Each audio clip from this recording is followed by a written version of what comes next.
Dark Side of the Mic podcast, episode number 224. Today we're joined by a personal trainer and public speaker, local Lockhartian here, and overall badass, Mr. Ross Alexander. Thanks, man. Yeah, thanks for being here, man. Yeah, no worries, bro. I know we've been trying to get this linked up for about 2 years. It feels Yeah, finally happened. Didn't want to push it back, so we're here today, man. I've been looking forward to this because this is one of those shows where I'm like, dude, I'm gonna leave here hopefully with a lot of knowledge. I don't mean to hype you up or anything, you know what I mean? But no, hype me up, bro. the hype is there. But nah, man. So you're from Lockhart. You run the War Room Strength and Conditioning Club. Yeah, War Room Strength Club. Strength Club. Yeah, LLC is War Room Performance and Conditioning, but Strength and Performance. I'm sorry because I never use that in the part, but it's a War Room Strength Club. So after I got the LLC done, I kind of wanted to make it feel like it was, remember back in the day, members only jackets back in the 80s, your parents probably wore and stuff. And so I just wanted to feel like, if you're part of what I do, like it's like, a membership type of deal. Yeah. So when I have my kid, mainly like the kids, of course I train adults as well, but it's like everybody knows the War Room Strength Club, especially at high school right now. I get parents, I get kids that I've never been trained walk up to me and, hey, how you doing, sir, and so forth. And of course, to me that's what I want. I want to be able to be a representation in this community. And when I see like my boys and my girls out there playing, especially when they're showing out, I'm not saying I take all the credit because of course you have to have the skill aspect of whatever sport they're doing. But as far as their durability or how fast they are to bounce back or whatnot, like I take a lot of pride and try to make those workouts sport specific for them, Yeah. So, so that being said, man, like, people, a lot of them have little T-shirts and little swag that I give them and so forth. They represent that at the school. So, Nice, yeah. dude. Is it feels good to be well known around there? Or, obviously. Well, man, like it's kind of a double-edged sword, bro. So, my niece graduated high school last year. So it's like, are you Trinity's dad or are you the War Room guy, right? So that's probably got to be another year or two when that's all shot out. Yeah. And I'm just Ross, the War Room guy. But it's funny, man, how sometimes people still think I'm Trinity's dad, and right now I'm her uncle. Is that because you're a twin? Yeah, because Eric, yeah. And so if we stood next to each other, you could tell apart, apart. Yeah. And it's been like that since we were young. When we were younger, of course, we looked more alike, I feel. But now we stood next to each other, you kind of tell us more apart. But man, both of us are bald and shit. Both of us are bald. You're good. Okay. Yeah, you're good. You're good. And so, we I'm going to say bald, but thinning hair, just take it off, man. I'm not going to like live and die on that hill, bro. We just shave it off. And You do it yourself? yeah, yeah. We just shave it, and then and he has the beard. He would go over there to Lex over at Changing Faces to get the beard trim. Yeah. Done. But I couldn't. I love Lex, man. He does some good work. But I just couldn't see myself paying for a beard trim. Yeah. So I just taught myself how to do it, man. Yeah. So, Okay. I feel you. What was it like, man, growing up with a twin? I always felt like that would be kind of crazy, especially with like dating and stuff. How does that work? Oh, we had different taste. So, we had different taste, man. And to be honest, man, growing up, I wasn't big into dating. Like, I mean, man, I could probably tell you, I think my longest girlfriend was like 3 months in school. Oh, yeah? Like, and even then, bro, it was more like we were friends. I wasn't big into dating. He always had to have a girlfriend. You know what I'm saying? Okay. That's just, man, it is what it is. What it is, man, is we're called mirror twins. Right, so I'm right-handed. He's left-handed. Oh, okay. I have we had hair, but cowlicks. Mine is on one side, his on the opposite side. So we're like, if you were to look into a mirror, we're the opposite of each other. Oh, okay. And a lot of that plays on personality too. So, we have similarities, but then we have big differences too, man. Even though we were raised in the same environment. So, as far as that goes, like we had definitely different taste in girls. A lot of times growing up, but for the most part, man, like I wasn't even into chicks really. I want to kick with my boys all through school, Yeah. Like I'd see them with their girlfriends fighting and going through breakups. I was like, man, I can't do that. Yeah. So I just chilled, man, did my own thing, and like I said, I didn't date. Like I had a little, but I wasn't serious about it. Yeah. So, we never did like the like that we could have, especially when we were like kids, bro. When you're a kid, you look exactly alike, and we could have easily like gone into like changing classrooms. But I was like, I was like, man, Did you ever want to? I wanted to, man, but you know what deterred me? I remember when I was in first grade, we talked about this, right? When I was in first grade, and he's left-handed, man. So I don't know if you know anybody that's left-handed or whatnot, but sometimes their writing's really off. Yeah, Chicken scratch. My son is left-handed. Okay, yeah, they do that and everything. Yeah, My yeah. dad was left-handed too. But I remember I was like 7, 8 years old, bro, and I was always real big into how nice my handwriting was. Yeah. I was like, bro, your handwriting's ugly, dude. They'll know, you know. The teacher's gonna know, Yeah. you know. So like, you know, I was like, nah, man, you made my handwriting look ugly, Yeah. you know. It is kind of crazy because being right-handed and you write from left to right, it's kind of just like a smooth flow. But when you're writing with your left, you kind of have to pick up and move. Yeah, man, my brother and my dad, you know, they would, you know, they really kind of tilt their arm, and you almost turn the paper upside down. Oh, okay. You know, I will say, you know, my father, I didn't see a lot of my dad writing as we were growing up. My father was a stroke victim, so he became paralyzed on his left side of his body when we were about 5 or 6. And that's when actually we moved back to Lockhart. We used to live in Dallas. Oh, okay. And so, so he had a stroke. He was actually in back surgery, and he had a stroke in surgery, and he came out paralyzed. And so my mom was like, "Well, let's move to a smaller town my family's at," and well, that's when we moved back in '88, and grew up off Bodark Street, baby, and down the street from the old junior high, and but yeah, man. So the rest of his life, man, he had to use his right hand. Oh, really? Yeah, bro. Which was, I mean, think about it, man. Like, It's like learning how to write again, probably. how to write again, especially you don't have the help of the other side. Yeah. So yeah, so a lot of times, man, like, but you know, he was awesome, man. My dad was born in 1931. He was 51 when me and my brother were born. And dog, you're talking about old school, like, you know, like way he did things. Wouldn't ask for help, wouldn't do nothing, man. Like, hey, dad, give me that. Don't, nope. And I grew up seeing that, you know, and I was like, man, that's a dude, you know. And I remember, man, I was in college and I was living in an apartment, and I pulled up as close as I could to my apartment, but man, there was a sidewalk. He still had to walk like, man, 75 feet, and he used a cane, but you know, he was pretty much completely dead on that left side, limb wise. So he'd use that cane and he'd pick up the right leg. He could plant with that left, but it wasn't picking up, No. right? He was kind of shuffling, and his left arm was up by his chest because it died. And I was like, Dad, you want me just to like dirty my shoulder? And he's like, man, don't you touch me, dog. I'm walking all the way over there. Like, he didn't say dog, but he's like, don't you touch me, son. Yeah. He said, I'm walking on, and that's what he would do, man. He walked like, I was like, man, like, you know, and then a lot of people in his position, man, they'll have you know, people bathe on him and stuff like that. They even get to the point where they'll let the kids see him. Man, he was like, he told my mom, you never let those boys see me like this in a vulnerable state. It's old school. Now, there was times like he went into seizures, and man, that was tough when you're young. You know, first time I saw him, my mom went around having a seizure. They were like those grand mal seizures. Yeah. So they completely black out. They start convulsing and stuff. And me and my brother, we were like in kindergarten, man, and we'd been in our new house for a few weeks. My mom was at work. She was a bus driver at the time. That's the only job because when she met my dad, he became the breadwinner, right? So she didn't have to work. She was a stay-at-home mom. Yeah. Now, you know, she moves here. She's driving buses, working at Dairy. I don't even remember the old Dairy Queen, Yeah, over there where little Charlie's at now. Yeah. She was over there too. Anyways, man, my dad fell into a seizure, man, and I was like, oh man, like me and my brother started panicking, and I was like, man, what's mom do? So I just jumped on my dad and did what my mom does until he calmed down.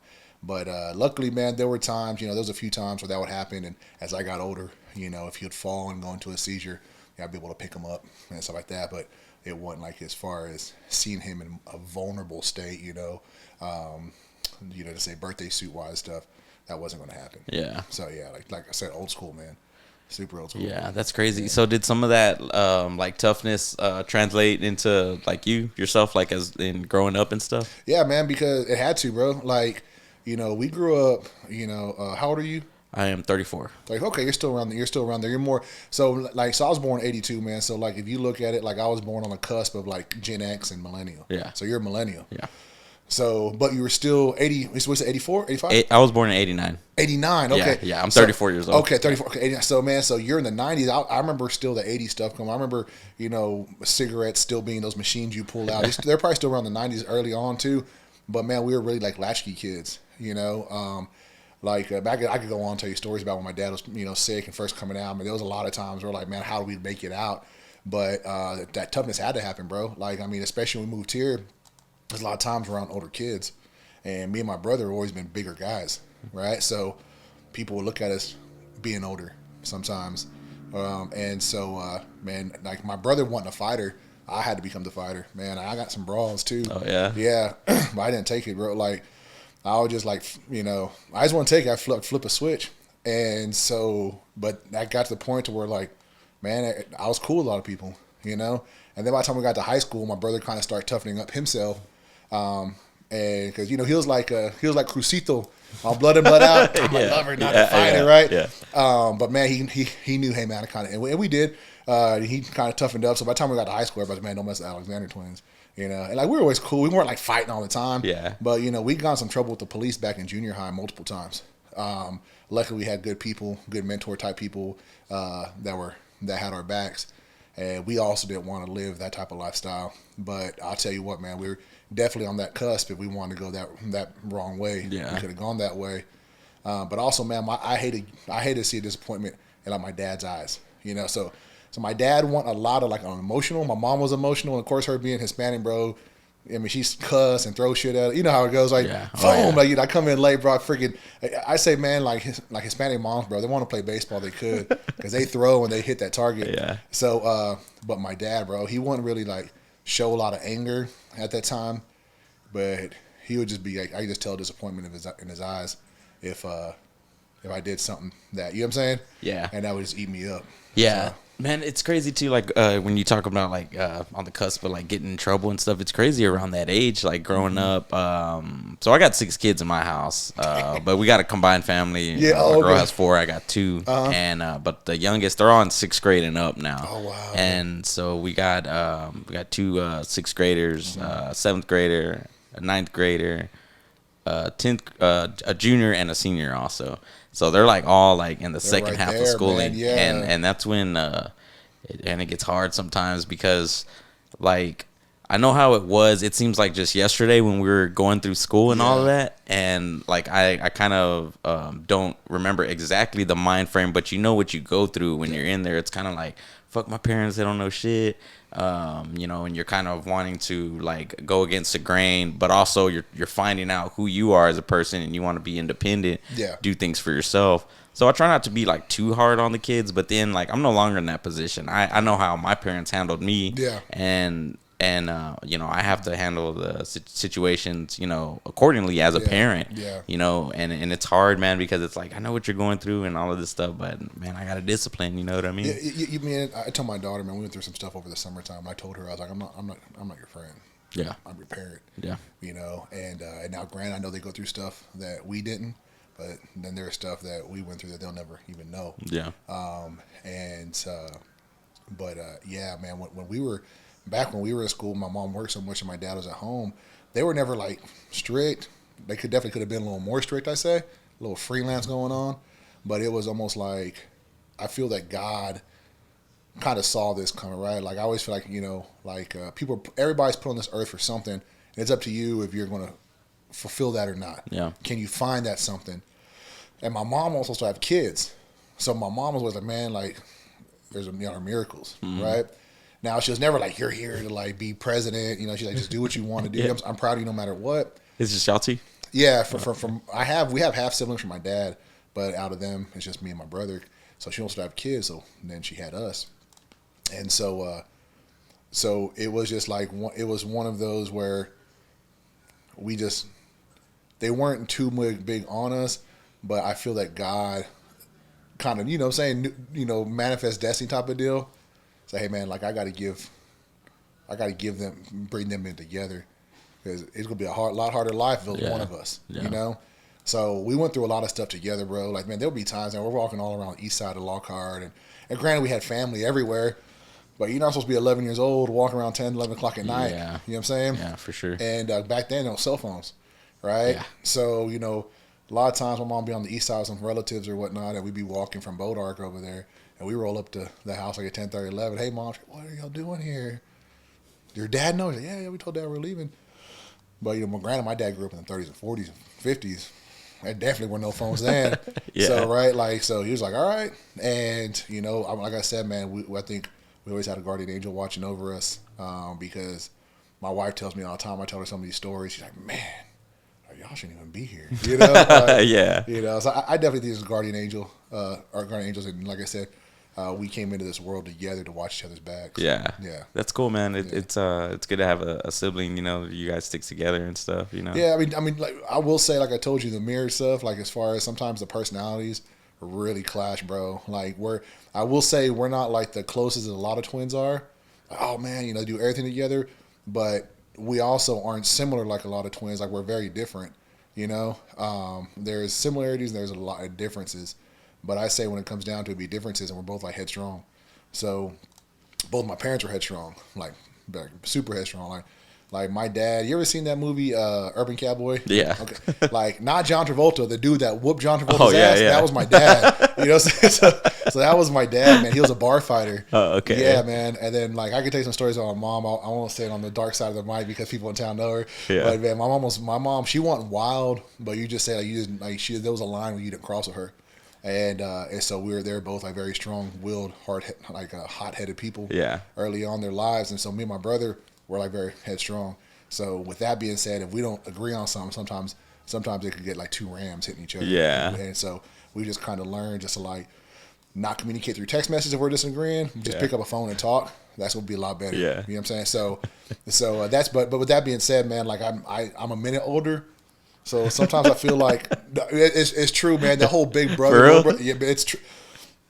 I feel like I always have to protect him in a sense, and I've got and so there's been times, man, where I mean, heck, it happened like a few years ago, man, where I felt the dude wasn't being as good to my brother as he should have been, and I called him out on it, and the dude got all mad and stuff. I was like, I don't really care, And now my brother still for a while kept a relationship with the guy, and now like that relationship's dissolved, but I told him that's eventually going to happen. Like I've seen this dude since day one. Yeah. So I called him out, and like I said, he didn't like it too much, but I didn't give a shit. Yeah. So, but then like my brother eventually saw it too, and so she's okay. So I was there for him. You know what I'm saying? Hey man, I'm glad you kind of went through and saw it. But yeah, so now we're in agreement on that. Yeah. But yeah, man, it's I feel like I always I will be there for him.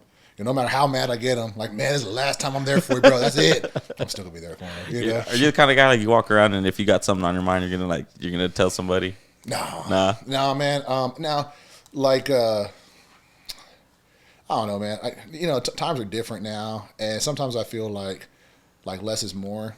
And so, you could say something to somebody, but with that being said, if they're not gonna be open to it. They're not going to be open to it. Yeah. And then it kind of comes to a point where it's like, do I care that much? Yeah. Like, do I really care that much to say something to them? And most of the time I don't. Yeah. Right? Like the incident I just told you about, vaguely, right? Because I'm leaving names out and stuff. But vaguely I just told you about, I approached him the way I did because I was interested. I knew how he would act, but I was interested to see if he would, like, prove me right. Yeah. And he did. Yeah. You know what I'm saying? So I was like, all right, cool. Yeah. You know what I'm saying? Like, but, and it was just to show my brother more than anything. Like I said, my brother eventually found out about that too. But to be honest, if it was towards anybody else, I wouldn't have said anything. But, my brother held him up to such high regard. Yeah. And so, but yeah, most times it's like, I'm the type of dude that if like something's unfair, if I see like, let's say me and you're out and about, I see somebody treating you unfair, I'll say something. Hey man, like you shouldn't be doing that. Yeah. I'll say something. But it's not like one of those things I'm going to be like trying to be a hero. Yeah. Like if somebody's acting like, okay. Like I said, man, less is more. And a lot of times people act fools, man. You just one of those when's the last time I'm going to see you? Yeah. Right? Like, yeah, for sure. Like I ain't coming back around you. Yeah. So it's just how it is, man. But the thing is you have a lot, like, I'm not afraid of the confrontation if it ever comes up. You know, and the best thing to do is just be like with words. And what I feel is somebody wants to try to throw hand, and which I mean I haven't done this since college, but somebody starts, especially in our age, people talk about throwing hands. Yeah.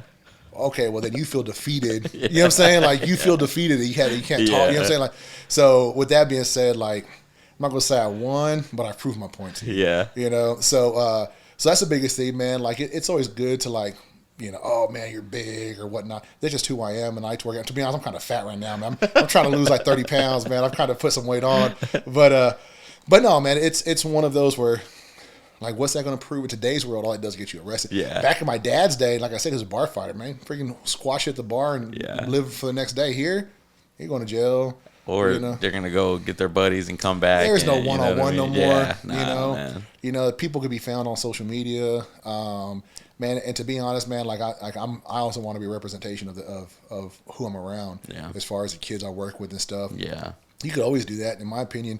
Now, if somebody touches myself or touches somebody I care about, or that, well, then you kind of handle situations accordingly. Yeah. But with that being said, man, like, there's nothing that in today's society that you're going to win from that. Yeah. To be honest with you. Yeah, that is true. You know, so it's not worth it. Yeah. Yeah. So we got our first comments in the chat from Jody Rollins. He said, "Ross, you're my spirit animal," and he also said he likes Eric better. Just kidding, y'all are both my guys. That's what. Oh man, and Joe, man, dude, you know what, man? What's wild is Joe, man. Me and my brother become super close with that guy the past few years. So Josh Williams is a guy I grew up with. His grandma and my mom used to play bingo together. And Josh graduated high school, played football, me and my brother. And anyway, so Joe had started a youth football organization a few years ago, and we were looking for some coaches. And so me and my brother both volunteered, and we became like super tight with Joe, man. And the funny thing is, we're all the same age. But and he hangs around. He's a Franks and stuff like that. From that family, but we just never really crossed paths. But man, I tell you what, man, it's just one of those things that I think a lot of times just Lockhart period, the community period, like there's like a kinship. Yeah. And so we become real tight, man. But he's a fool. Yeah. He's a fool, man. Like, I've been trying to get him on the show, man. I'll be honest, man. If you had him on the show, man, he talks like that dude. Definitely has been. He's definitely lived a life worth talking about. Dude's super. He has a lot of wise words to say, and I'll say, man, he's raised some great kids. And he has a very supportive wife, but the dude works hard, man. Yeah, that dude works hard, but super smart too, man. But yeah, he's always fun to talk to and goof off with, man. Me and him on the phone, and all we do is like laugh. We start saying stupid stuff with each other. Yeah. It's crazy. Going through high school and stuff, and like the people that I was like hanging out with, like I almost don't hang out with any of them. And like I've made, like, since I like started podcasting and stuff, I've made some pretty cool connections and made some pretty You want to hug me? Yeah. I made some pretty good friends, man, just through podcasting and just meeting people and stuff. It's almost like a entirely different crowd that I roll with these days. But there's still the few OGs that I've known practically my whole life. Like Austin, me and him went to school together. And we still. And it's funny that you said earlier about your brother. You're like, if me and him can't text, like if it's about something that like we're like discussing, like we should just call each other, dude. We've gotten in so many arguments because of like I'll read his his text in like a certain tone, and I'm sure he does the same with mine. And like we just end up pissed off at each other, and he'll call me and he'll be like, "Bro, what the fuck? What's up, Alfonso?" The Ross, just call me the Ross. The Rock. I thought that was Big Rob Ortiz, the Rock. The Rob. Yeah. So with War Room, man, or with like personal training, is this something that you wanted to do like like graduating from high school, or? Man, it's wild, bro. It's funny because right now I just started War Room Speakers Club. Mm-hmm. All right, which is like the public speaking aspect of this War Room, and that's something that just kind of came about in the past few months. But when I graduated high school, man, I wanted to become a public speaker. So I initially went to college as a speech comm major, and then I was telling your cousin Alfonso this earlier that then I was like, man, like I could always learn how to speak. I don't know what this degrees will help me out with this, because unless you lived a life and could tell some stories, and then talk about strategies and stuff with those stories to then be able to relate to your audience. This piece of paper ain't gonna do that for me. So that's why I changed my major. And I kind of fell away from wanting to do that up until, I've given speeches here and there, with my war room kids and like our when we have banquets and stuff. But when I got into college, I started working for this gym in San Marcos called San Marcos Athletic Club. Smack. Yeah, over at Smack. Mm-hmm. And Bobby's a mentor of mine. I still communicate with him a lot today, but I worked there for 4 years. During that time, Bobby had a class through Texas State, and it was pretty much kind of showing students how to lift properly and use machines in proper form, and I became one of his assistants. So from there, that's what kind of showed me how to start training people and how to kind of start working on form and so forth. Because at that time, I was powerlifting in college for Texas State with the Bobcats, and so I was a 2-time national qualifier and competed nationally for the university. So then from there, I started having people, hey, I learned I was pretty good at sales, and then 2, I was like, this is pretty cool to do. And then from there, I had eventually moved out to Wichita Falls a few years later, back in 2007. And start working for a gym, and then just from once again, people ask me questions about that. More people start saying you should get certified.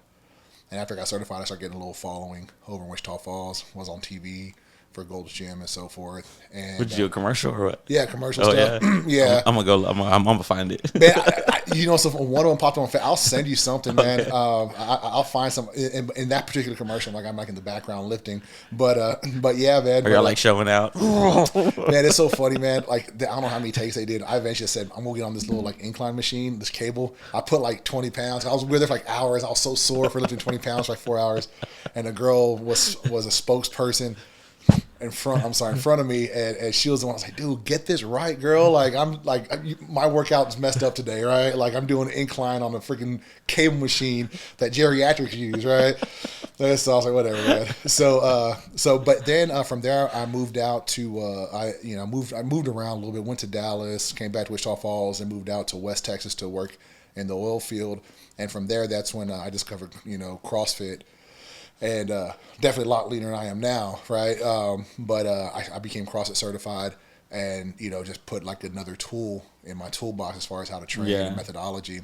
Have you seen CrossFit like get a lot of shit, like as far as like they're like, I don't want to be the best person to exercise. My thing when people say that, go and do what they do. Yeah, go and do what they do, man. CrossFit is legit. I was a 2-sport collegiate athlete. I played semi-pro football. And I'll be honest, man, CrossFit's a humbling experience if you're a competitor. And also, man, if you're a person that's trying to get back just into moving, that's a great environment to be around, because CrossFit isn't about you versus the other people in the gym. It's really about you and you. Yeah. And that's the type of mentality I was like, man, I really kind of love this, because if me and you are working out together, bro, I'm going to be straight up honest. There's workouts you whoop me in, but there's workouts I'm going to do better than you, man. What I liked about it, man, was like people who have the mentality of I got to be better than anybody. You're never going to be that way in CrossFit, because CrossFit is just so multifaceted that you can't be that good at everything. And even the best guys in the CrossFit Games, the best women in the CrossFit Games, they might be the best at doing pull-ups, but they might be one of the weaker ones in the lifting aspect. Yeah. Or they might be good as fast at sprints, but they can't go run the 3 miles in their triathlon, right? Mm. So they say you want to be a jack of all trades, not an expert of none, right? Yeah. So, but with that being said, bro, there's a workout I could beat you in, and I'm cheering you on to help you get through.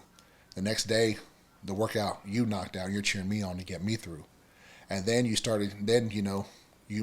let's say we do a workout and we come back to it 2 months later. Like, oh man, I did that much better than I did last time. This is my time last time. Man, CrossFit helped me break up so much scar tissue I had on my shoulders, bro, to do pull-ups and stuff. Made me so much more athletic. I lost some athleticism throughout my 20s just because I was lifting, played some football, kind of tore my body up, lifting, and then I was just stiff. And when I got into CrossFit, I was able to become athletic again, bro. And I was doing stuff I would never done before. I was able to do I was like 270 pounds. For me, that's lean for me. I was like 270 pounds. And I could do like 15 strict pull-ups, arms all the way down, arms all the way up, right? So I was like, no, don't ask me that right now. But no, man, I like CrossFit. I also love powerlifting. I love weightlifting. You know, just like they say, you're never going to be in the shape to do football. The football players never be in the shape to do basketball. Stuff like that. Yeah. It's like, what do you want to do, right? So, so yeah, man. Like I did cross. People who kind of make fun of it, narrow-minded. Yeah. Just with anything, open your mind. Yeah. You know, and people who tend to make fun of stuff like that, they're probably more intimidated by it than laughing at it in the first place. Yeah, they're scared to do it, so poke fun at it. Yeah. Why does that happen to a lot of like powerlifters and stuff, or like guys that are like, they used to be like real big as fuck when they were young, and then you see them like in like 40s and 50s, and they're just kind of like stiff. You know what I mean? Yeah, man. Injuries. So it's gonna be injuries. 1, 2. Not training smart. You know, I will say throughout the 2000s, man, like the recovery, therapy, all that stuff has gotten a lot better with the tech, with the science. You know, you see older guys are real stiff. Also, not stretching. Working something, you know, you probably saw the kids, you know, when you were younger, even now, you see a guy walking up and he kind of walks out and his arms are kind of bowed forward. Mm-hmm. Well, all the dude does is bench press. Yeah. He doesn't do any back movements. So what happens is now his chest is overdeveloped and it's brought his shoulders forward. And you have to do back movements to bring that back. Yeah. Right. So, but the stiffness just comes from everything I just said. Injury, not stretching, not trying to be athletic. You know, that was one thing I noticed when I was powerlifting in college. You know, I went only, you know, I would go and lift versus college students, but then there were also opens and masters where you'd see people from like, you know, older individuals, and they were stiff, you know, and a lot of that's just, you know, you're doing the same movement, right? So like powerlifting is 3 movements, bench, squat, and deadlift.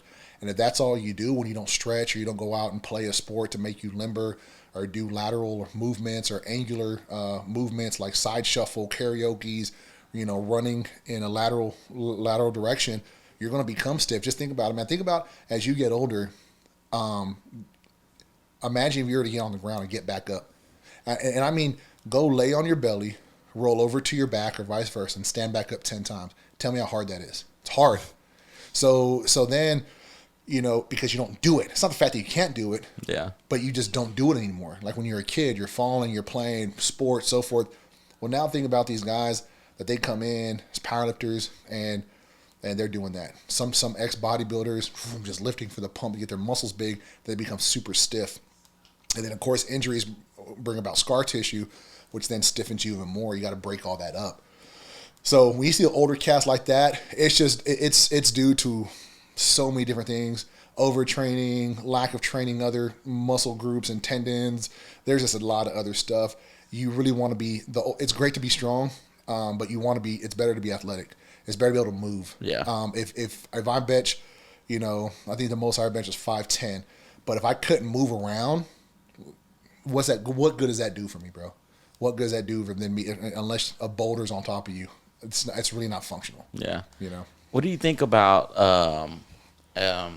I guess we'll touch on War Room before I wanted to get into. Well, I'll just go ahead and ask. Yeah, go for it. Yeah. What do you think about like these older guys? And I know a few of them taking. What's up, Jonah Young? Taking like testosterone as they get older. TRT is what they call it, I believe. Testosterone therapy. Yeah.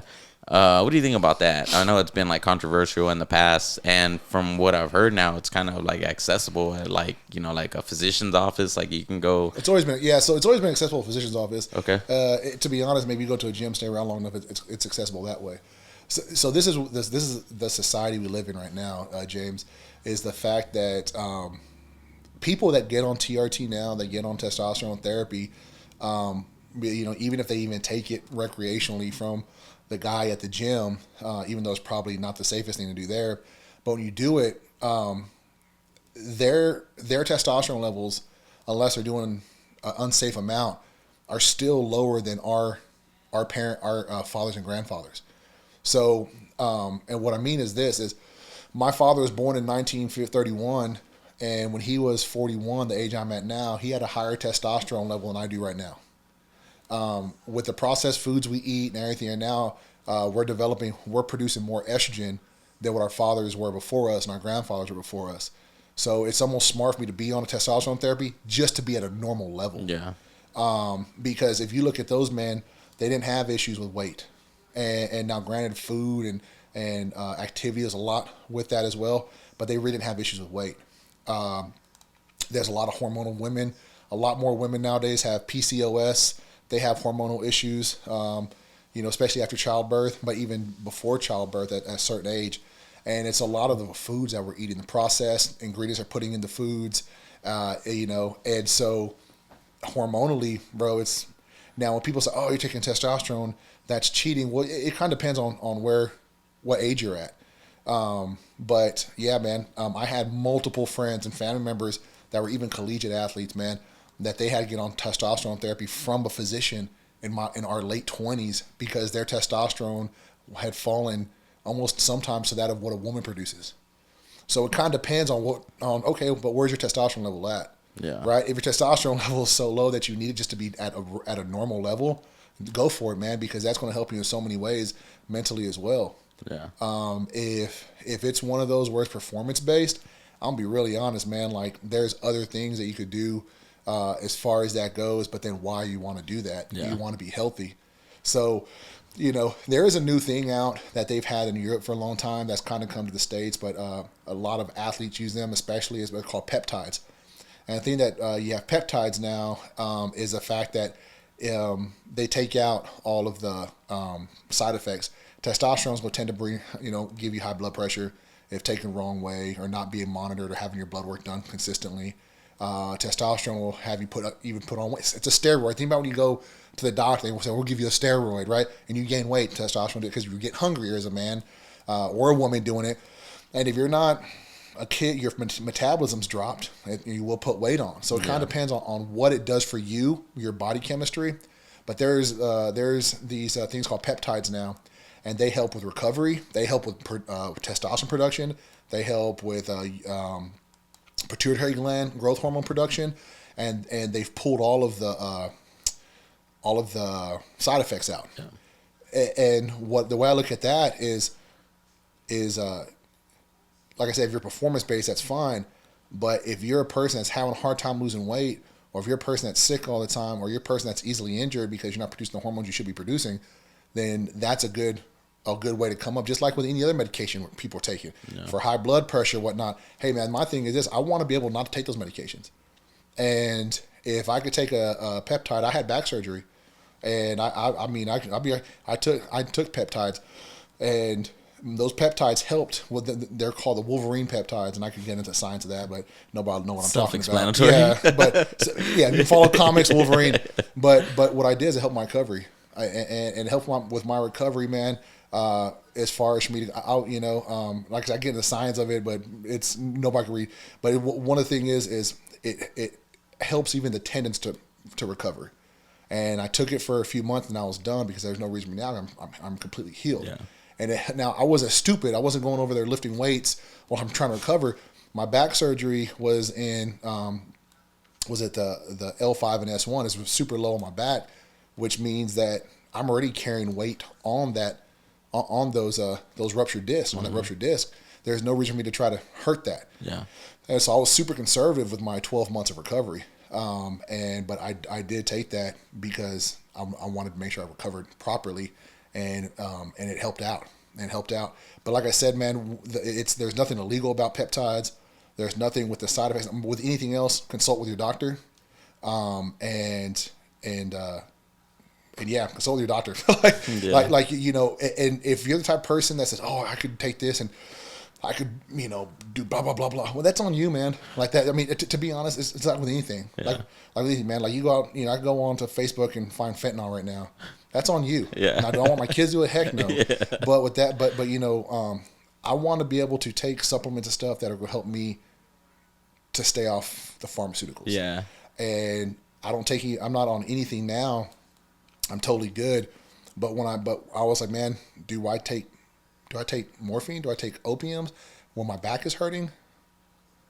Or can I take some peptides, have a full recovery, and I'm done? Yeah. You see where I'm coming from? Yeah. So as far as on the testosterone thing, some people are going to be, oh, that's cheating. Well, there's another thing called genetics that plays a big part in it. Yeah. And some people have heart. Look at Brock Lesnar. Brock Lesnar, yeah, that dude definitely, has some. That dude's 40-something years old. But have you seen his daughter? Yeah. Oh yeah. Yeah. Good Lord. Yeah. Dude, like, if that's not genetics right Yeah. there, right? And then you have Frank Mears' daughter, Yeah. you know, at Iowa University. You start seeing the kids like this, man, like, you know, Yeah. like there's genetics that play into it. So, you know, let's say me and you, like, you know, let's say I'm on testosterone and you're like, oh man, let me have some of that. You don't have the same effect. Yeah. Well, it's all genetics that play with it too. But with that being said, like I'm trying to say, you got to see what your chemical body, what your body chemically your body's made of, Yeah. because that stuff raises blood pressure. That stuff raises a lot, and then also if you don't take it smart, when you stop taking it, all of a sudden your estrogen levels pick up. You might not be able to produce testosterone anymore, right? You might not, if you want to procreate, might not be able to do that. So, you know, I'm one of those. I'm like, I'm not against it because I'm older. Yeah. When I was a collegiate athlete, I didn't take that. I didn't take anything because I got drug tested. As I get older, my testosterone level dropped, and as like I said, we were all, even you at 34, your testosterone's been dropping early to the point to where your dad at your age had a higher test level than you do now. Do you see where I'm coming from? Yeah. Yeah. So it's like, yeah, I have many friends and family members that are on TRT just to be normal, just to have normal test levels. Yeah. So it's not like maybe when oh, you're on test, oh, maybe that was more performance based. Yeah. But now it's just, to be honest, for us, most of us men to live, and I'm not going to get into all the mental health stuff that comes with that. Yeah. I'm not saying with taking it, but in our society. Yeah. I mean, we might dive into it in a little bit because I was gonna. I have this thing, and since you mentioned like the opiates and stuff, I have this thing with. It's so easy for everyone to just look for that one pill that is just gonna like fix everything, and I might just be being ignorant, like with mental health and like depression that I feel like has skyrocketed, you know, within these past, I don't know, 5-10 years maybe. And I feel like there's people with anxiety, depression and stuff like that. And instead of like going to a doctor, like I don't know why doctors don't recommend, well, I know why, but I don't know why they're just like, hey, how about you go for like a mile run and then let's see how you feel. You know what I mean? Or how about you just go and work out, get some stress out, let's see how you feel. You know, You ready to go down that rabbit hole? I mean, I guess No, so. you want me to Yeah, tell you? yeah, Okay, it's not monetarily. You can't make money off of doing that. yeah, Right. So think about the past few years. You know, go to your kids' schools. Go to your kids' schools and see how many of them are on ADHD medication. yeah, Right. Every time you're talking about that magic pill, you know, the FDA knew opioids weren't good. They knew that. I used to work in mental health. I'm gonna tell you a story. Had this one guy that in this facility I was a director of back in 2014, 15. Seemed like a normal cat, right? Cool. To be honest, man, like I was like, you could be like an accountant, right? Glasses, you know, just like, you know, very clean cut, you know, collared shirt all the time. But he was in the facility I was director over because of psychotic episodes. And so I said, so he left and came back like 6 months later, and we got to know each other. And I was like, bro, I said, what happened? Like, you seem like you're a normal dude. He said, I was, and I didn't have a history of mental illness. He's like, me and my wife were kind of going through the ins and outs, but anyways, at the time I was on a ladder or a scaffold doing something in the house, and I fell on my back, and you know, and then they put me on opioids, and I got addicted. Well, his wife at the time worked for a pharmaceutical company. And so, of course, opioids were putting more stress onto their marriage. And she said, hey, there is this experimental drug that we're trying to fight this opioid addiction. But there's this experimental drug that we could put you on that I've talked to my superiors, and we could see if it kills your addiction, your habit. Of course, he's like, yeah, do anything to save. Yeah, I hate this habit. You know, we're going down the tube for our marriage. He takes the drugs, man, and becomes psychotic. The chemicals in the drugs did not mix with the chemicals in his brain that they might have been okay for you and mine, but in his brain, and the rest of his life, he's going to be a schizophrenic. Guess what? Wife ends up leaving him. Takes the kids because he's mentally not fit to be with the kids. And so yeah, man, it's a sad deal for him. But you can't make money off it, you can't. Now, what do you have? You have doctors that get paid to prescribe the drugs, right? That's, as a pharmaceutical reps before. They get paid to prescribe the drugs. School districts, they get paid. The more kids that are in SPED, the more money they make. Well, nowadays, most kids on SPED, they're on some sort of medication. Yeah. Now, and there's kids that aren't in SPED, they're on medication. And people have too much trust, I think, in doctors themselves. Yeah. Now, think about this, man. When we were in school, we had PE 5 days a week. Yeah. We had 2 30-minute recesses. They have PE. They moved here to Lockhart. They have PE twice a week. When I was a teacher in Elgin, they had PE twice a week. You have a 30-minute break altogether, and now a lot of schools break that into 2 15-minute breaks. You don't even go to recess after lunch. You go back to class after lunch, then hit recess later. Yeah. State policy is 155 minutes of activity a week. A week. 155 minutes of activity. So what's that going to do? To a boy. A boy learns differently than a girl. So now when we were boys, our sons do it. They run around. The girls can be able to sit a little more. Our sons run around. And so what happens to them? They have ADHD, they have ADD. No, man, they need to be out and running around. Yeah. So when they talk about now mental health on that aspect, what happened to us a few years ago? COVID isolated everybody. But before then, we're also in a society where, like I said, I'm going down a rabbit hole, man. But we're in a society, man, where men we're demasculated. All right, so you get a divorce, mom gets it, and that's fine if she's capable. But I'll tell you, I go pick up my son, and there's mostly dads out there waiting for their kids. There's great dads out there. There's great moms. There's shitty dads and there's shitty moms. Yeah. But the fact that mom wins 100% of those little battles is not okay. Yeah. Okay. But so, with that being said, there is a stat out there. There is a stat out there. I'm kind of want to take off this olive branch real quick. There is a stat out there that a child living with their father has the same success rate as if living with both parents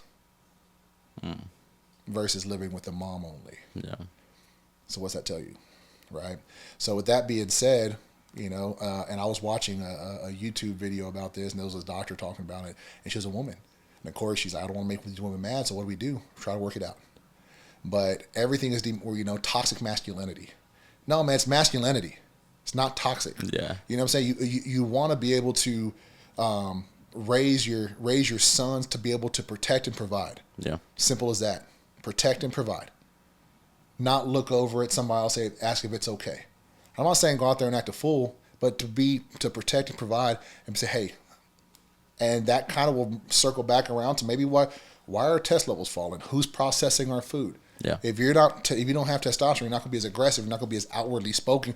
It's the boys that are always being told, shh, don't say that. Yeah. Shh, don't say that. Yeah. But as far as going back to mental health, there's no there's no monetization for me to say go run, live a healthy lifestyle. Now, that being said, what's cheaper, a Big Mac or a salad? Yeah. Dang Big Mac. Yeah. And that has more ingredients. Well, most of those ingredients are fake anyways. Yeah. So when you kind of look at that, you kind of see that they don't want, they don't want what's best for us. Yeah. I mean, it's pretty much what they did during COVID also with, take the shot. Even still, they're like, oh, it's time. It's, time for your next shot. Your last one was 4 months ago or whatever. My thing is this, man. It's instead of saying, hey, go out, work out in the open air, get some air instead of staying in your house where, by the way, the COVID's going to spread if you do bring it into your house. My thing is this, man. If you want to get it. If you don't. But don't force me to get it. Yeah. That's how I look at it. If you want to get it, get it. If you don't. But don't say I'm hurting other people if I don't get it. Yeah. Or you can't work here if you don't. It was funny how a lot of that's being retracted. But, my thing is you do you and I'll do me. And hey, man, I'm not judging you on anything you do. Don't judge me on anything I do. Yeah. Right. And that's where what annoyed me about this COVID was the fact that people everywhere are trying to make this political. You know what I'm saying? Come from. So it's like, hey, man, like it don't matter it don't matter if you're a conservative or a liberal, Democrat or Republican. Everybody's trying to make this stuff political. Yeah. And that's stupid. Yeah. Like, hey, man, like, I'm sorry, my health isn't about politics, it's about me. Yeah. And personally, when it came to the shot, my thing wasn't even being political. And if people want to get political, let's say if you weren't for the shot. Oh, man, yeah, conservatives. Well, Donald Trump took the shot. Yeah. Right? Yeah. Donald Trump took it. So if I was about that, I would do it too. If I was such a big MAGA supporter. No, man. I get sick every time I take a flu shot. Flu shot. Every time I take a flu shot in my life, all 3 or 4 times I've taken a flu shot in my life, I've gotten super sick. So what's that going to have me think if I want to go take a COVID shot? Yeah. I'm going to be hesitant, man. Yeah, I'm good. You know what I'm saying? Once again, I'm not going to dictate a judgment you might have on me, on my health.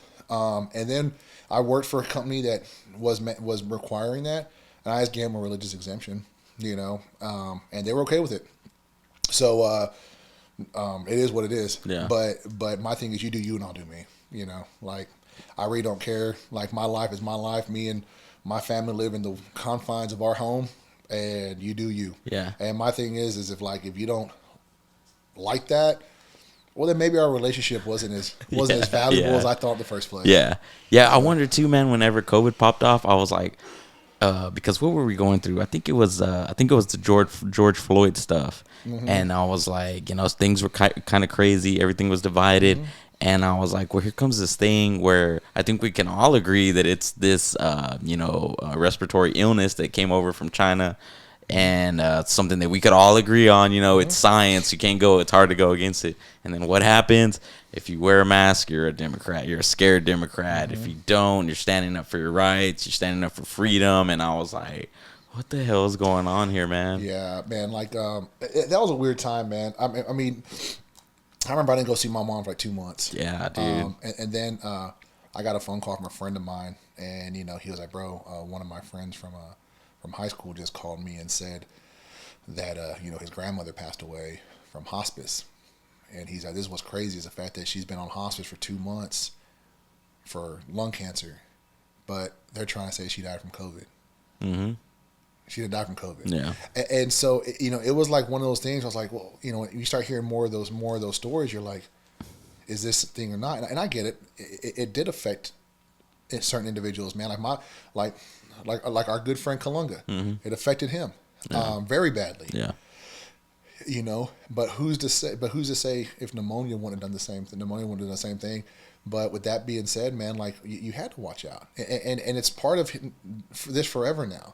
And I'm not trying. My things. I'm not blaming you. I'll be honest, man. If people do whatever you want to again. Live a healthy lifestyle helps out, but also you have to. There's people that live healthy lifestyles that still affects. Yeah. But this is why you don't do.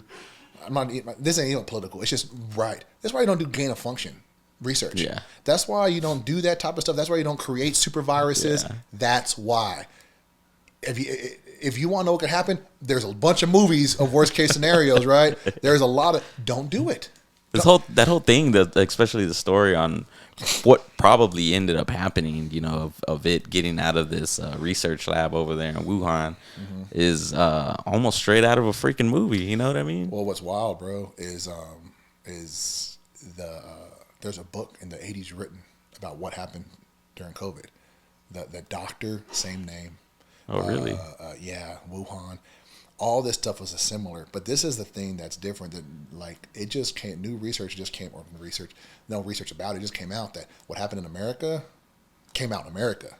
It didn't come over from China. That's the stuff they're not saying about. But with all of that, whether people want to believe that or not, the thing is it was here. Yeah. Right. People are still getting sick, and let's take away the fact. Oh, when pneumonia and flu cases dropped. Right, to almost zero. Hey, I get that too. That's very suspicious. Well, with that being said, people are still getting sick. Yeah. And people are still locked up. Suicide rates still went up. Right? People were losing livelihoods. I think I think with anything, there was more to play than that. I think there was a larger agenda. I mean, our country, our world was shut down. And that's past. I think the thing is, I think this really opened up a lot of people to say, hey, man, our human rights are very important. Yeah. Oh, yeah. And there's going to be those some that say, hey, our governments for our best interest, hey, that's fine. Yeah. As long as there's more of us that say, hey, man, our human rights are more important, right? But with that being said, man, when we all circle back around to mental health, our society is geared now, and the way I feel is to make us weaker, men and women. You know, on the women's side, you know, like I probably feel like, oh man, people probably think I'm bashing without bashing women, but I'm not. You look on the women's side, they're being pushed not to have families. They're being pushed not to be mothers. They're being pushed to be independent. They could do it without a man. I'm not saying you can't, but primordial instinct, right? Instinctively, women want to be mothers. When a woman starts seeing her clock dwindling down, she wants to be a mother. Just the same thing as yes to a father, the same way. Yeah. A man, the same way. Because what you start thinking about by the time you get to your late 30s, early 40s, mid 40s, what's happening when I'm gone? Yeah. What type of legacy am I leaving? You know, what type of family dynamics or chain am I leaving? Or am I going to be the break? And you kind of start thinking that way. You start to realize your mortality. Yeah. And that's what we as humans do. We're meant to procreate and to leave a legacy, right? And so I think with anything, our society, our Western society, needs to go back. I'm not trying to go back any at all. Let's be as progressive as possible. But you can be progressive without, and I feel, trying to push people away, trying to push, the male gender away, or trying to say, hey, like they're toxic, but at the same time, you're saying it's okay for men to be in women's sports. Or you're trying to say a woman can act like a man, right? Like our instincts are to procreate, right? Women and men are looked at differently. Simple as that. And when you have a woman, think about when you have your daughter. I don't want my daughter acting like a lot of these women you see on YouTube. Do you see where I'm coming from? Oh, yeah. I want her to have some self-respect. Yeah. Right? Because when it comes to that aspect of relations between men and women have all the power. Yeah. They have all the power. So for our society to make them feel like, oh, you could go out and, act like a young teenage boy, that is a mind game to a woman giving up her power. Do you see where I'm coming from? Yeah. She's giving up that power she holds, but it's also a sacred power, right? Because women create life. Yeah. They hold that life, right? Think about it, man. When a child is in the womb, they've found there's almost like this reaction at the time of conception. There's this like almost nuclear type reaction that happens inside of a woman's body when that split second happens of the egg and the sperm meeting, and it creates life. Man, that's powerful. Yeah. And for our society to be like, no, woman, you're good. You're good. And the abortion thing, like, to be honest, man, I'm on the fence, but I don't, somebody was right. I mean, to be honest, man, like, the way I feel about that is I'm not judging you. That's going to be between you and God one day. Yeah. And if you're okay with that, that's fine. That's completely fine. And everything. But when it comes down to what society has done to men and women, and I'm not even saying trying to even reverse the roles at all. I think we've progressed to a point where, hey, man, it's okay for a man to be at home and a woman work. I completely think. But what you do find with a lot of people in our society is, if a man is at work and a woman's at home, that's okay. That is okay. And I'm just based on some personal experience.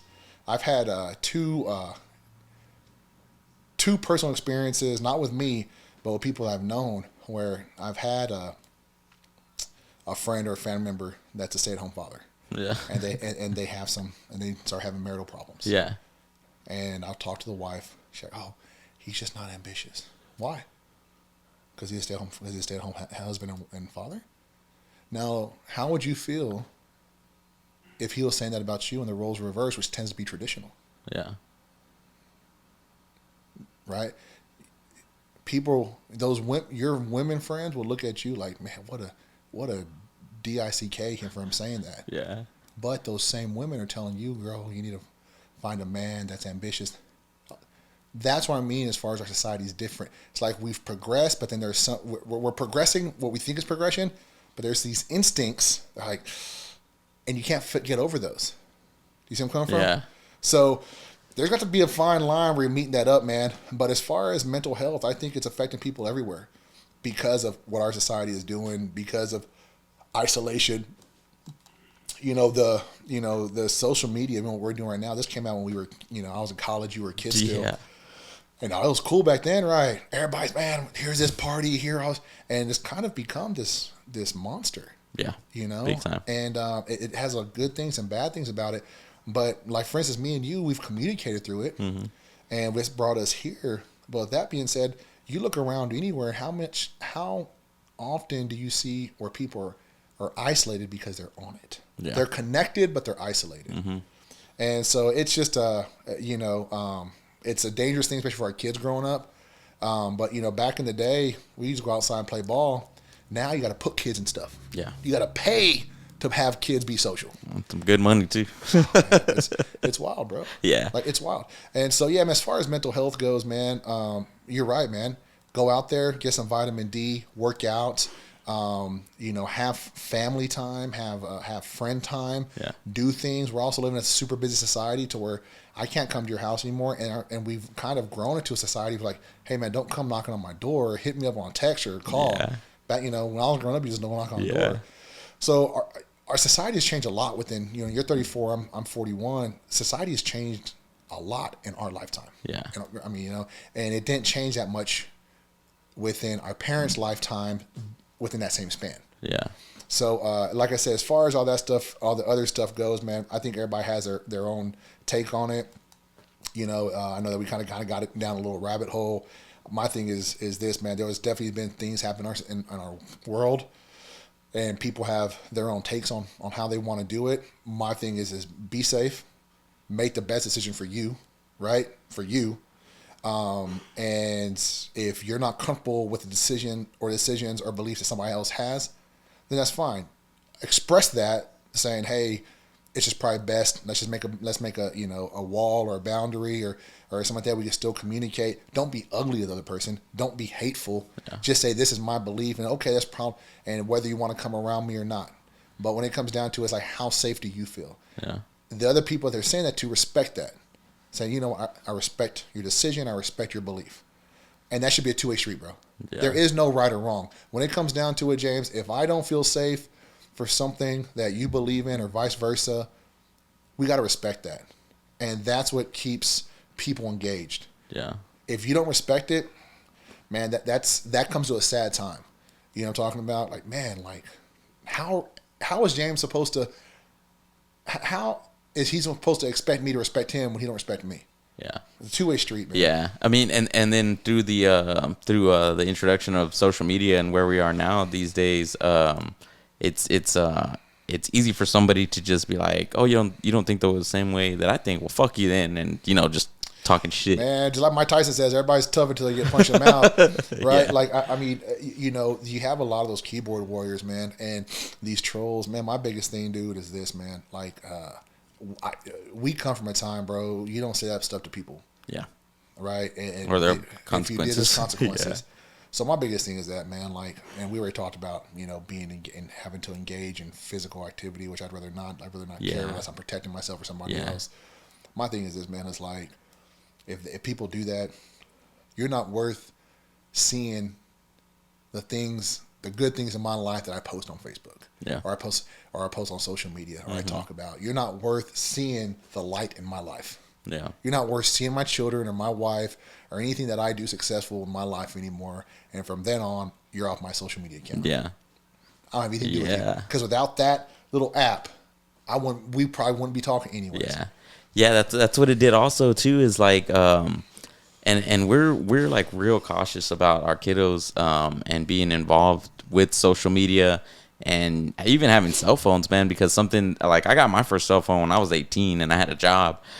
And now kids like, fourth grade, everyone, or fifth grade, everyone has a phone, which I understand, like, extracurricular activities and stuff like that. You kind of need to be getting a hold of your child. Yeah. But like with a lot of kids in my household, like I have, dude, it's almost like it's expensive to have a cell phone for everybody, so it's like fuck, man. But then they're like, well, everyone has a phone, like I kind of want a phone and all this stuff, and I'm like, oh, well, get a job. You know what I mean? And that's another thing, man, in our society, man, is jobs that were meant for us as teenagers aren't really there anymore, because adults have those jobs. Yeah, that is true. And then our lives are so busy. outside of, let's say, your typical work hours, unless a kid has a vehicle or so. And nowadays, there's so many kids that aren't even outside anymore. Do you really feel comfortable with your kid riding or walking, riding their bike to from work and walking, because there's not people outside anymore? Yeah. And then as far as the phones, you're right, man. Dude, when we grew up with landlines, it's like, and if you had long distance, like $25 a month with long distance, right? Now you're looking at phones. I mean, $400, $500, $600, $700 in a family. Yeah. You want to hear a stat that I heard a few weeks ago that's super interesting, James? Yes, sir. All right, so during the Depression, all right, so right now, what's average household income in America? What, like 40,000 average, sounds right? about right. All right. During the Depression, if they were to compare national income from now and then, people living in the Depression during that horrible time in our country, they were making an equivalent of $88,000 a person in each household. What the fuck? How does that even sound okay? Yeah, I know. Right? Up until the 1980s, man, the average household income was higher than the average home for sale up until the 1980s. And now the average home for sale is an average of 8 times higher than average income. That's just average. Damn. It's become to where you were able to buy a home because that was a guarantee, to now where it's a luxury to buy a home. Yeah. And by the time our kids are grown, by the time my 7-year-old son's grown, man, unless he's a specialist in something, will he even be able to have a home? And people are paying as much in rent and more, as much rent somebody's paying in a mortgage, $2,000. Yeah. And that's insane, man. My parents bought our home we lived in 1988 for $17,000 cash, 17, and it sold in 2015 for $176. It probably sell for $270 now, right? Like it's how is that okay, right? And so we have a lot of things that need to be worked on. There's this bubble that has to burst eventually. But when you're going from like what we're talking right now, and you're going from subject to subject to subject, and we just talked about mental health, you start seeing how mental health affects us in a lot of different ways in our society. I'm not saying country, because you have Europe and Australia and Canada that all live in this type of society as well. And you're like, man, how do you get through it? Yeah. The best way I say to get through it, man, is keep God on your side. Have a spouse that's with you as much as you're with them. And you make sure that you just push those values onto your children. The best, you want to raise your children. You don't want to have social media raise your children. Yeah, or an iPad. Yeah. Yeah, man. I can't stand going to a restaurant, because for me, I don't know if it's that my parents or my family growing up, when we sit at the dinner table, it's like family time, you conversate and all of that stuff. And so when we go out to eat, man, it kills me, man. The kids have those little, they're like, they're probably like $100 like protectors that they put the iPad, and it has a handle, and the kid's just like swinging it around, slamming it on the table, and then they have it propped up, and they're there like just eating, and then mom and dad are talking about their busy ass day while the other kids are, and I'm like, oh man, dude, man, it sucks, dude. Talking mental health, man. There's so what happens with that is it's just I think a lot of people in our world, they're so mentally drained that when they have kids, sometimes they're just too tired to parent at that level. And we also live in society, James, you better not tell my kid nothing. Yeah. You better not say nothing to my kid. Yeah. Shit. When we were growing up, please do. Yeah. That means because Ross knows everybody's watching. Yeah. And I won't if he's acting up, I trust that you say he's acting up. But nowadays you can't do that. That's one. Yeah. Right? But the thing is what's so unhealthy about, we're talking about mental health again, right? We'll bring the circle of that back around. When you are always on the phone, or you always have a tablet on, as a child, right? Yeah, they say kids learn very fast. Well, one of the things is, your brain releases endorphins and stuff like that. And so your mind is always stimulated. So what these tablets and these phones do is actually kills the imaginary and creative states of our children. So what does that then do when you destroy their creativity? You're turning them into NPCs. Yeah. Okay, I'm going to do this. I'm going to do that. I'm going to do this. Do you see where I'm coming from? Yeah. Like, we take our stuff from our kids. You figure it out. No, you can't have this. And now I will tell you this. This was a good thing about having both parents in the household. My son won't argue with me when I do that. He'll argue with a mom at 7 years old. Yeah. And that's what's good having a male figure in the household too. Of course, mama is nurturing. Because guess what? Who does the kids want to be around when they're sick? Mom, right? Who they want to snuggle with sometimes if they're not feeling too well or they've had a bad day? Mom, Yeah. right? But they still love dad. We all have our roles. But what happens is on that, it's hurting our kids' heads. They always have to be stimulated. They always have to be engaged. Oh my God. Yeah. And it takes away from them learning to draw, learning to make stories and write. My son, he'll say, let's go play chess. So when my daughter is in town, Nice. let's play chess. Let's go draw. She's going to find stuff to do. You have to be able to pull that away. I'm bored. My son, man, we'll make long trips, long drives. And my son's like, I'm bored. I said, you better look outside. Yeah. Look outside. There's plenty of shit. Yeah. And and so he'll go like, oh, you want to play I Spy? Cool, play I Spy, right? But my thing is, like, I think about myself. Man, my parents were like, nope. I was, 7 years old when Game Boys came out? I wanted a Game Boy. Yeah. Man, my parents said no one time. I knew not to ask again. Simple as that. But also, man, I remember when my parents bought me a Nintendo. Man, me and my brother would play for a few minutes and go outside. Man, we want to throw the ball around. Yeah. And, I was never really a gamer. And some stuff is cool now. So I like the sports games. I'm not big into like the the third person stuff and everything. That's just me. Maybe because I suck. I don't know. But like that's just. But Yeah. but you have to take that from the kids, man. Because when parents do that, and like I said, I'm not putting judgment. I'm just stating facts. When parents when that stuff is always in front of the children, it kills their creativity, and it hurts, and it really like messes their brain up, because the kids need that. Yeah. And also, man, you want to find out, when creativity works more on one side of the brain than the other side, right? And so you want to find out, is my child an artist in some sense, right? Or is my child like analytical or something like that? And that's another thing. Like, if you always have that, you can't even see if a child is analytical. If they're not, over there trying to have, problem solve. Yeah. Because that stuff's all pen and paper too. Or if they're trying to put puzzles together. You see where I'm coming from? Yeah, yeah. So you're destroying it just so they're watching something that somebody else made. Yeah, those YouTube videos too that are like tailored for kids and they're like targeted. It's like so evil when you think about it, because you sit down and you watch what these kids are watching, and they're just like, "What's going on, everybody?" And the camera's like every 3 seconds it like zooms in and then it'll zoom out, and there's just always something going on. Dude, it's a brain warp, man. And I never understood that. I remember like seeing like who was it, man? I'm not gonna say it's my niece because she didn't live around here. It was like somebody's kid or something like that. I'm it's probably about 2008, 2007, and I'm watching. I'm like, is your kid watching other kids play, like toys? Yeah. I was like, hold on, they're okay with watching other kids play with toys? Like that's keeping them engaged? He's like, yeah, and I was like, Yeah. blew my mind, man. Even with like the whole Twitch and streaming, Yeah.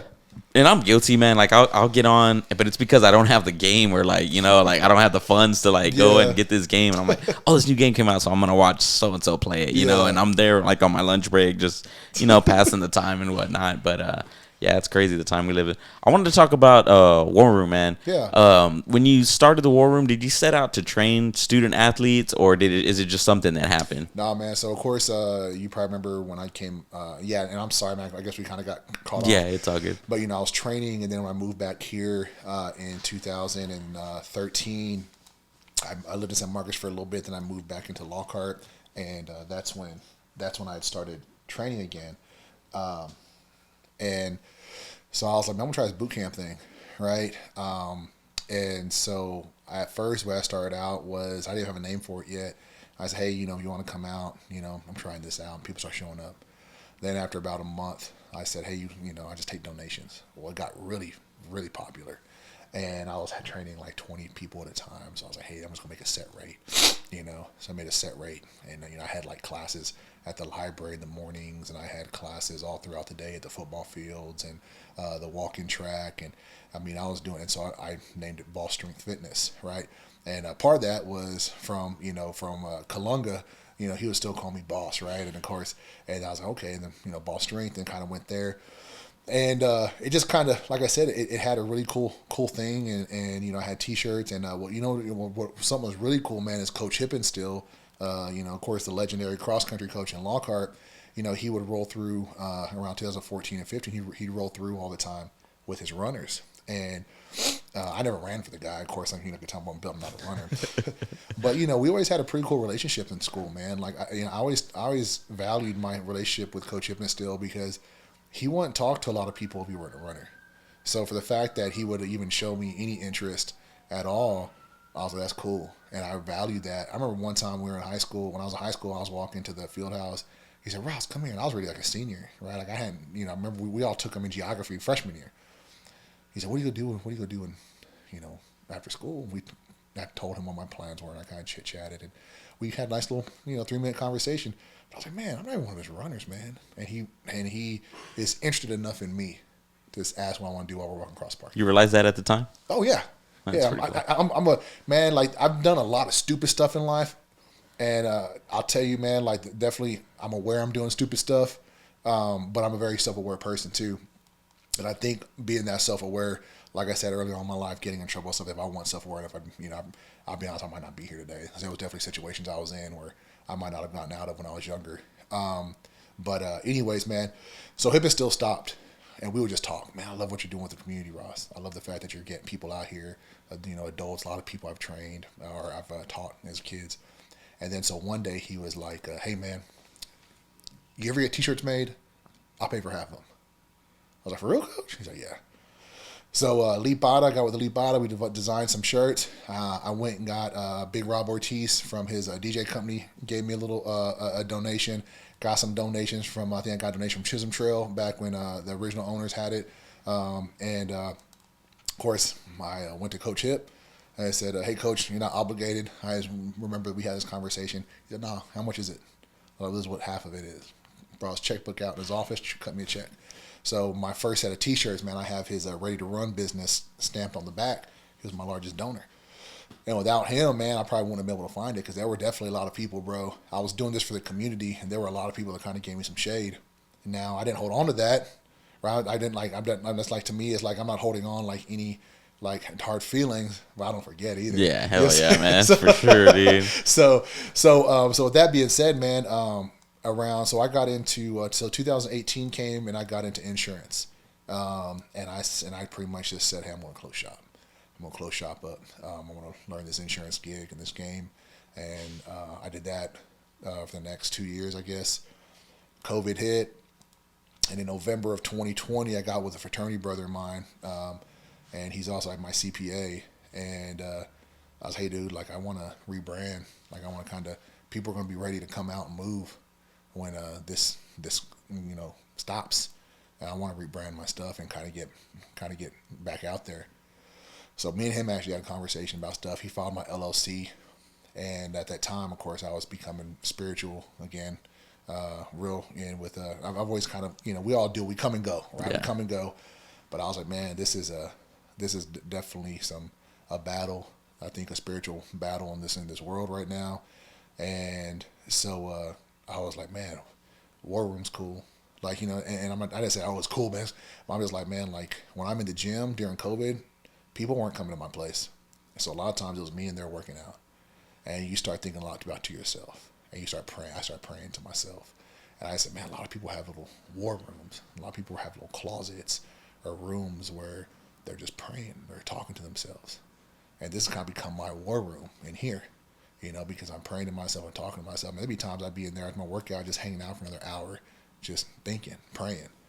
It's like my war room. Would be like meditation, kind of. Yeah, it's like a war room, man. Like I'm just kind of trying to get my stuff in, and it's like even though it's in my garage studio, like it was still detached from my home.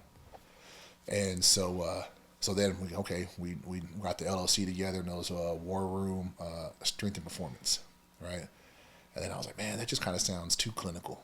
Like if I'm gonna advertise this around here, like I feel like I need to have like a $500,000 facility. It just sounds too clinical to me. Yeah. So I was looking through, I was kind of gauging through Instagram and stuff. When I had my original Instagram, I was just kind of seeing some, that'd be cool. I was like, you know what? I saw like an old member, like I said earlier, members only. But so I saw an old members only commercial that somebody tried to put up, some like old vintage. Did you have one of those? Never had one. No. I You asked want once. one. Yeah, I didn't even. Man, that's something I didn't even ask. Right, like I'm gonna get one of those. Yeah. You know, but I mean, shoot, man. Yeah, we lived in thrift stores and Walmart, Yeah. man. So pay less every 3 months. You Yeah. know, supercut haircuts. Yeah, that's how we live, baby. So yeah, but anyway, so I do. You kind of know where you stand, right? Yeah. And back then, man, your mom and dad say no. It's a no. There is no talking about it, right? So anyways, man, no. I was like, man, strength club. Strength club would be cool, man. And then it was from there. It was like, how do I write it out, right? How do I kind of now I want to kind of make something. I remember the strength club logo that you see I have, right? I mean, I reached out to 3 different people that created logos and marketing between Dallas to here. I reached out to 3 people, man, never got back to me. So I was like, man, fuck it.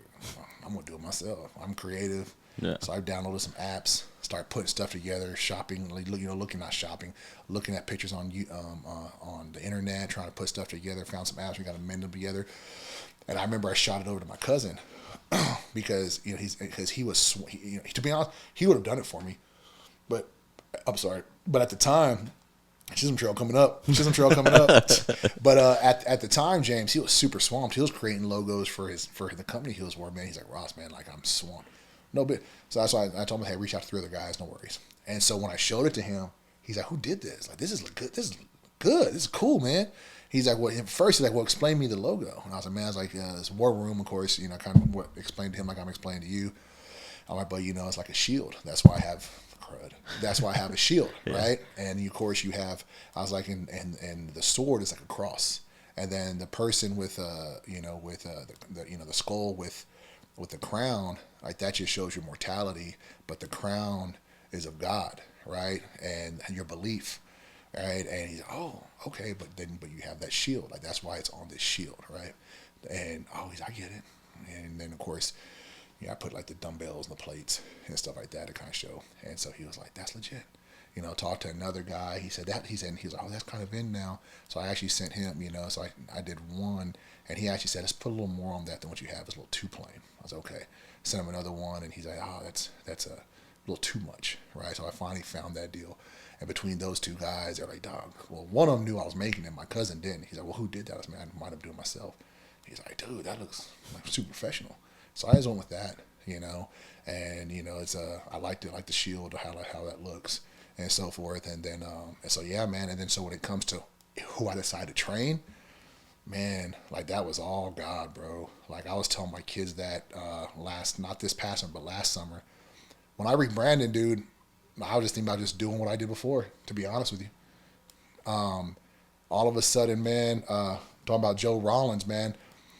A lot of those parents I trained that 1 year I did coaching with that youth organization, started having a handful of parents reach out. Hey, would you train my kid about to play football? And my first summer, man, like I had 8 kids. I had 1 adult, and I think she realized, man, I'm here with a bunch of high school kids, so she stopped coming. But that was cool because I even told her, hey, like I don't think you keep up with them, So I had 8 kids. I was like, okay, it's a little summer camp. Then the next year I had like over 30 kids. I was like, God dang. This year, man, I had around 50. And not only did I have close to 50 this year, man, my day was packed because out of those, I had parents say, can you just hit my kid one-on-one? Well, yeah, but it's going to be this much. We got you. So for the fact that I'm being thought of in a regard saying, I'll invest $400 to $800 a month on my kid for you training them. To me, man, I'm humbled by that. Yeah. Right. Like and then of course, I have those kids in those classes, and so this year I had to split the classes up because for the first 2 years it was all together, and this year I had a men's class, a women's class, and a junior high class. And but that's all by the grace of God, bro. That all that was like His design, and I just kind of did it from there. Because I do train some adults, but they're not affiliated with that. Now, with that being said, I had to learn some stuff too. I'd love to help any kid out. I'd love to help any kid out. But I found out that first year, if a kid does not have athletic background or they're not in athletics at the time, no matter, because I started at 11 years old, I can't have them in those classes. One, they won't come. Like they maybe a month, right? There's a lot to play where they don't feel like they fit in, where they feel it's too hard. So what I do is I actually offer to train them one-on-one, start from the ground up, right? And I have one right now, man. Dude, he's an awesome kid, dude. His mom wanted him to do the class. I said, what has he done? He's on ROTC, and I was like, I said, I'm going to suggest this, and I'm not trying to pull money from you, man, but this is what I would suggest how we should go about it. And of course, it will cost more one-on-one versus a class, but trust me, it's going to help him out in a lot of ways, and it will help the other kids out. And I told her why. I told her the experience of when I have a kid that doesn't have a background, it's pulling me away from the kids that do have a background. And these kids tend not to feel like they fit in, or they get discouraged, and they quit. I don't want that. So she okay, and she over the summer I had him 3 days a week. I have twice a week now. He couldn't do a push-up. He could not do a push-up. Man, the kid's doing 10 to 12 push-ups, clean push-ups now, right? His squats are great, man. He's running really well, right? He's able to do stuff like a lot of what he couldn't do, and I couldn't have gotten him to that point if he was in a class. Do you see where I come from? Yeah. It is a lot of one-on-one. It's a lot of, okay, I mean, the kid wasn't strong enough to lift himself up. So now you got to think about, what do I need to do in order to make it? You can't teach a kid to do a push-up that can't do a push-up. So now you're like, what do I do? And this is where having been a good trainer and being experienced and being educated on this teaches you. How do you go teach them how to do something they can't even do in the first place? That's where the education comes in. That's where the training comes in. Say, hey, let's do these exercises. Let's do this. And it works, right? That's cool, man. I've never thought about that. How do you teach someone, because you can't even get one? Yeah. Because I would just be like, dude, I would just like demonstrate and be like, this is what you do, and then be like, try and get it. And so it was all about grace of God where it came to the kids, man. And dude, I'll be honest, man, it's fun. Like it's fun, man. Like I say this a lot, man. I know we've definitely talked on here a lot about mental health and keeping kids engaged, and they're not out and about like a lot of kids are. I will say this about the kids of this generation. I've noticed when I was coming up, man, we all wanted to be like grown. We want to be. We were too cool to act fools. We were too cool to act quirky. You know what I'm saying? Yeah. Well, it's not good. We were to dance. Nah, man. Like nobody was acting. I know how to dance, and we'll get it. I know how to dance this, and we'll dance that. We went out there trying to like make people laugh. Man, these kids, man, in high school, even in the high school level, man, like there's a sense of innocence and naiveness that I love, bro. There's like a purity about them. The fact that you still see children in them, even though they're in high school or in junior high. Yeah. And I'm like, man, I love that. Yeah. Because it's this energy, bro. I get happy seeing those kids, bro. Like, it makes my day. Because they always say something funny and quirky to make me laugh. And now that being said, I'm still coaching. Yeah, I have rules and expectations when they come over. You can't cuss. You can't be derogatory. When you're there, you're working. Why is that? Why is what? Why do you like not profanity? Yeah. Well, one, my 5-year-old looks up to them. Oh, okay, gotcha. So another thing is respect. Yeah. When I was your age, I wouldn't even thought about cussing in front of people. Yeah, for sure. So my thing is and what I told them, I said, hey, my 5-year-old is rolling around here, and he sees a bunch of role models. I was like, I'm gonna be damned if I allow you to cuss in front of my son. That's one. Two, this is my home. You're not gonna disrespect my home or me here. Another thing, we live in a neighborhood, but that's beside the point. You're not gonna disrespect my home. And I told him, I said, if you're cussing here, that means you're being allowed to cuss in front of your coaches at the school, and you're being allowed to because they're doing it in front of you. You're not going to have me cuss in front of you, and I don't. Yeah. What was it like? I've just the reason I asked was because so I've done some work for a Recon Athlete on the sideline, taking photos and recording video and stuff. And sometimes, I was like, oh shit, like these guys out here like cussing like grown men and stuff. I didn't play football in high school, so I'm not aware of like the culture and all of that as far as like inside or at practice or on the sidelines. I'll tell you this, man. It's a culture. It's a culture you create, and when you call them out, and I think it's a certain type of mentality. I was talking earlier about softness. I was talking earlier about masculinity, right? And expectations. So some of my background is I used to teach at a treatment center, and I taught at a school where everybody was part of it, but if they had really troublesome kids, they'd bring them to that school. Well, my background, I believe, helps me out with those with troubled kids, because I was troubled at one time, sometimes not to their level, but I had, when I come across, like, I'm not trying to be your friend. I'm also not scared of you. I'm not going to power struggle with you. These are my rules, my statement. This is my world. When I was a PE teacher, this is my court. These are my rules. You don't like it, leave. Yeah. Right. What that brought was a lot of these kids, man, they want that. They want to have expectations and standards. They want to have that. When you have a kid that goes home every night and he's a little fool, but comes to school and says, "Hey, coach, I got in trouble in my class." Okay, you go run and we're good. Yes, sir. He don't do it to nobody else.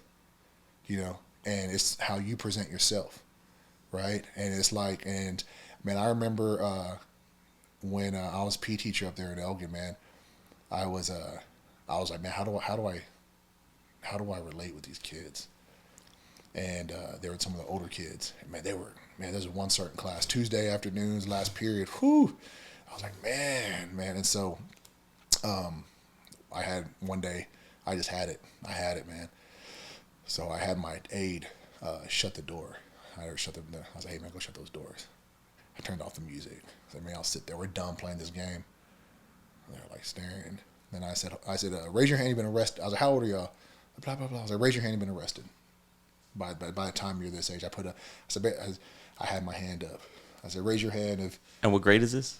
At the time, they're like, I think they're between 5th and 6th grade. Oh, okay. Right? But up there, man, these kids were acting like, they already know you can't touch me and blah, blah, blah. I could say this or that. We have a lot of them, and it's only a teacher. You know what I'm saying? You don't have, like, you're not a treatment center. You're not at, like, one of these juvenile places where you have a lot of backup. You know what I'm saying? So, it's like, how do I have to get through them? Because if they don't like, they're just gonna walk out anyways, and you got to see them next day, and then they're always disrupting class, know. And in PE, I have 40 to 75 kids, right? And also, how do you relate to that? How do you feel like they could fit in, right? Or how do you say, man, like, we got to have a relationship here? So, anyways, I was like, how old are y'all? 12. Okay. I was like, how many of y'all been arrested? Right? I raised my hand. Had like 4 of the kids raise their hand. And I said, how many of y'all guys been on probation? I had like 2 kids to me. I was like, how many of y'all guys had a gun held to the back of your head by a police officer or somebody else? Myself and one other kid. The other kid, I wasn't surprised, right? His whole family, they were wild. And they were like, Coach, really? And I told them, I said, man, y'all think teachers live these lifestyles because we go to college? I said, let me tell you, man, everybody has a past. I said, there's 2 ways you could go in life, man. I said, you could be an excuse and say, I act a fool and I act up. I'm doing this because I was raised this way. I grew up in this part of town. My mom was this. My dad was this. Nobody believed in me. I said, you could be an excuse. I said, you could be a testimony, and you actually do something with your life. And you go and say, I'm here now, but this is where I started. Yeah. Right? And they were just there. And I said, most of the key teachers that you have here and administrators that you have here that stay, they live similar lives y'all do. It's because they care. Well, it's because they've been there. Yeah. And they've been there. And I said, they're not afraid of y'all. I said, I know how y'all work, man. I said, y'all don't do nice. If y'all see nice, y'all are going to manipulate that. I was like, if you find a teacher that wants to be your friend, teachers can't be your friend. They got to be your teachers. Right? And they do care. There's a sense of caring because you start seeing that naiveness and like that innocence I told you about. You start seeing a kid in there. Right? And so I said, you could be a testimony. Bro, after that, I had them. I had them all year long after that. And my aide, she's like, Ross, she's like, Coach, I've been here for 10 years, and I've never had a gym this quiet. But after that, and I didn't show favorites either, man. So a lot of times, certain behavior kids will intimidate other teachers, so they become favorites in the eyes of students, but it's because the teacher or coach wants to be cool with them because they don't want them to show out. You see where I'm coming from? Yeah. They don't want to have that like confrontation. Yeah. I mean, I walked in one day and I heard one of the students say, "Man, what about Coach Alexander? He has no favorites. He treats all of us the same." You know? And shoot, man, I even had one kid that was like, "Man, Coach," I smiled one day. He's like, "Coach, I've never seen you smile or laugh all year." And I was like, "But it keeps you straight, right? It keeps you straight, right?" You know? And, but yeah, man, I had a great rapport to the point, man, where I would have behavior specialists, and not respect, but they would deal with the behavior kids. Hey, Coach, can you watch these kids? I'm in a PE class, man. I already have 60 kids. So I look at them. You want to clean the closet? You want to do this? Yes, Coach. I was like, all right, man, don't be talking. Don't be disrupting my class. No, yes, sir, Coach. Man, I had when I took over, I did our field day. Of course, there were a ton of, there were like maybe 12 teachers that had been there for like 20 years already, right? 10 years. And I had a lot of so what I developed in Elgin, I developed what you call a peer coaching program. So what I do with a peer coaching program, you have tier one kids. Tier one kids are kids, man, they do what they need to do, man. They're great kids. They're great kids. Tier 2 and Tier 3 kids, you know, depending on what they do, they're the kids. Tier 2 kids, they're on that fence. Tier 3 kids are on the other side of the fence, man. And it's a day-to-day type of thing. So I developed a peer coaching program, right? A peer coaching program, hey, man, first 6 weeks of the spring semester, we're working basketball. Next 6 weeks, we're going to be working soccer, and then we're going to start playing for field day. So I'd get a handful of Tier 1 kids to help from 5th grade and 6th grade to help with coaching the younger kids. And for the Tier 1 kids, that was their reward. For my Tier 2 and Tier 3 kids, they had to maintain a certain sense of behavior and grades to be coaches. Mm-hmm. And I would pick new coaches every 6 weeks. And, man, they loved it. They loved it, man. And with those behavior specialists, with that, man, they're like, dude, like you got these kids locked down. You know, but it was a sense of responsibility now. So when I then had field day, I had the majority of my Tier 2 and Tier 3 courses. I had all of them. I need all y'all's help. No problem, Coach. I had to actually get onto my teachers to say, leave my kids alone. They're supposed to be here helping in this area. And all they did that for, James, was for extra snow cone, bro. And they were cool. That's cool, man. Yeah, man. So you know, so when it comes to these kids through War Room Strength Club, man, it was just by the grace of God. But when it talks about the profanity, it's like, I expect that. Yeah. I expect this behavior. And like I told those kids, you can't abide by my rules. I'm not the Lockhart LISD, or not LISD. I'll give your parents a refund. You don't have to come back. How many kids you think quit? Yeah. How many kids you think quit? None. Yeah. They show up. So yeah, it's just the expectation you put on, man. You know, and I tell people my thing's not for everybody, but I tell you what, man, I have quite a few. You know, and I love it. I appreciate it. But it's all I think it was just meant to be, to have that, man. Because like I said, I rebranded. I was like, hey, I'm doing boot camp, man, blah, blah. Also people are like, hey, you got my kid? You got my kid? You got my kid? So, sure, man. Are you still selling insurance or not? No, man, I stopped doing that back in May. So you're doing like the personal training like full time? Personal training full time. And then I got into I created the War Room Speakers Club about 6 weeks ago. How's that been going? Good? It's going good, man. Like, so I have a website, right? I have a warroomspeakersclub.com. So I have a website for that. I don't have it for Strength Club, but for my thing, for the Strength Club, it's just a club, man. It's like, you know, like if you want to come in from San Marcos or Austin, that's up to you.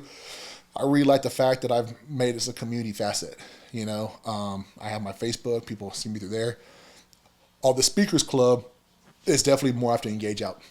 Yeah. I have to go out. I like I said, man, when I first came to college, that was speech comedy and public speaker is what I wanted to do. So, man, that's just some show. So with that being said, I did do a speech. I spoke with the high school boys before their last regular season game at their dinner. Later that week, I've spoken with the girls basketball team. Yeah. And then on next Friday in Gonzales, there is a charter academy statewide. They're called Inspire Academy. And I think they deal with like some troubled kids, some troubled youth. Anyways, an old coworker of mine, when I worked at when I taught at a treatment center, she referenced me to one of the admins to this Inspire Charter Academy, and she reached out to me. So I'm gonna be talking to their graduating class and the rest of their school next Friday in Gonzales. Nice, man. So that's cool, man. I have a YouTube channel. I just actually put a new not episode. I guess I start with episodes, but it's just like more like strategies on how to cope, on how to find your goals. Sometimes, just life things, trying to be a little motivational, right? I'm trying to do different things as far as on that, trying to find my kind of deal with that. But I'll make little shorts. So whatever I have, I'll make little shorts. But I think tonight I put out the part 6 tonight, and I'm a week behind, so I might make like part 7 tomorrow or something like that. But I have that on YouTube. On Instagram, I started a War Room Speakers Club on Instagram, just strictly that. So reaching out to other motivational speakers, podcasters, of course, a lot of wealth people reaching out to me as far as that goes. Online coaches are starting to follow me a lot. Yeah, man. That's cool, man. Every time I see like other people following me on Facebook, kind of like what I'm here. I'm set up to do another podcast on Sunday. I have a podcast I'm going to be another guest with on December 29th. And then there's another podcaster that I have to fill out their little questionnaire, and they'll probably be sometime this month. So I have another 3 or 4 podcasts I'll be guest of later this month. They sound a little more professional than us. I bet, yeah, it's a little more like, hey, here's hope and stuff like that, which is all good because they'll ask, like what's your topic or what do you want to do? And when I speak, man, it's about resilience, leadership, goal setting. My part 6 that I did last night that I put up today.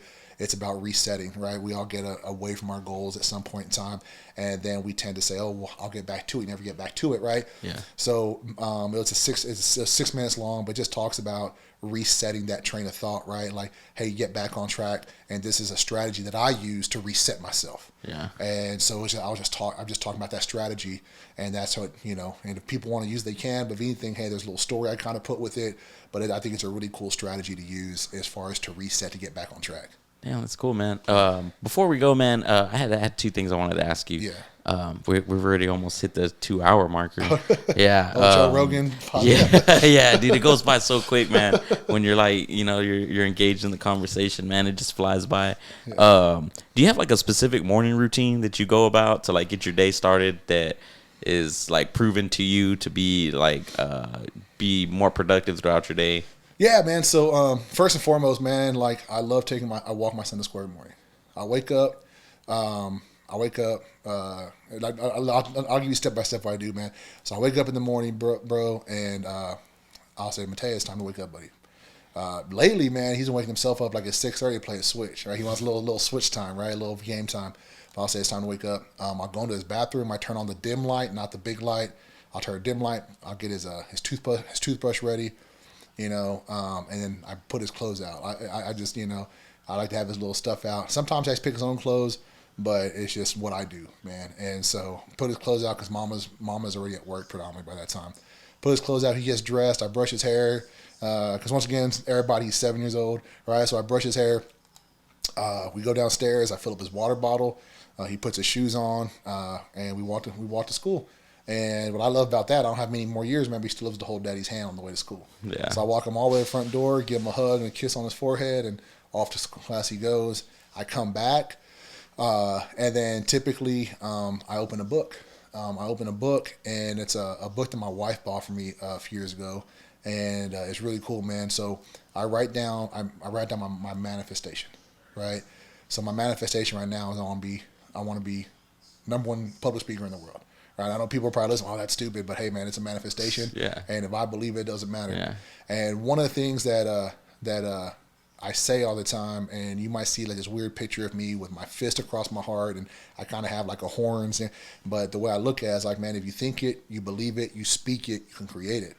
And I know that might sound cliche to some people. It's truth, man. 4 steps.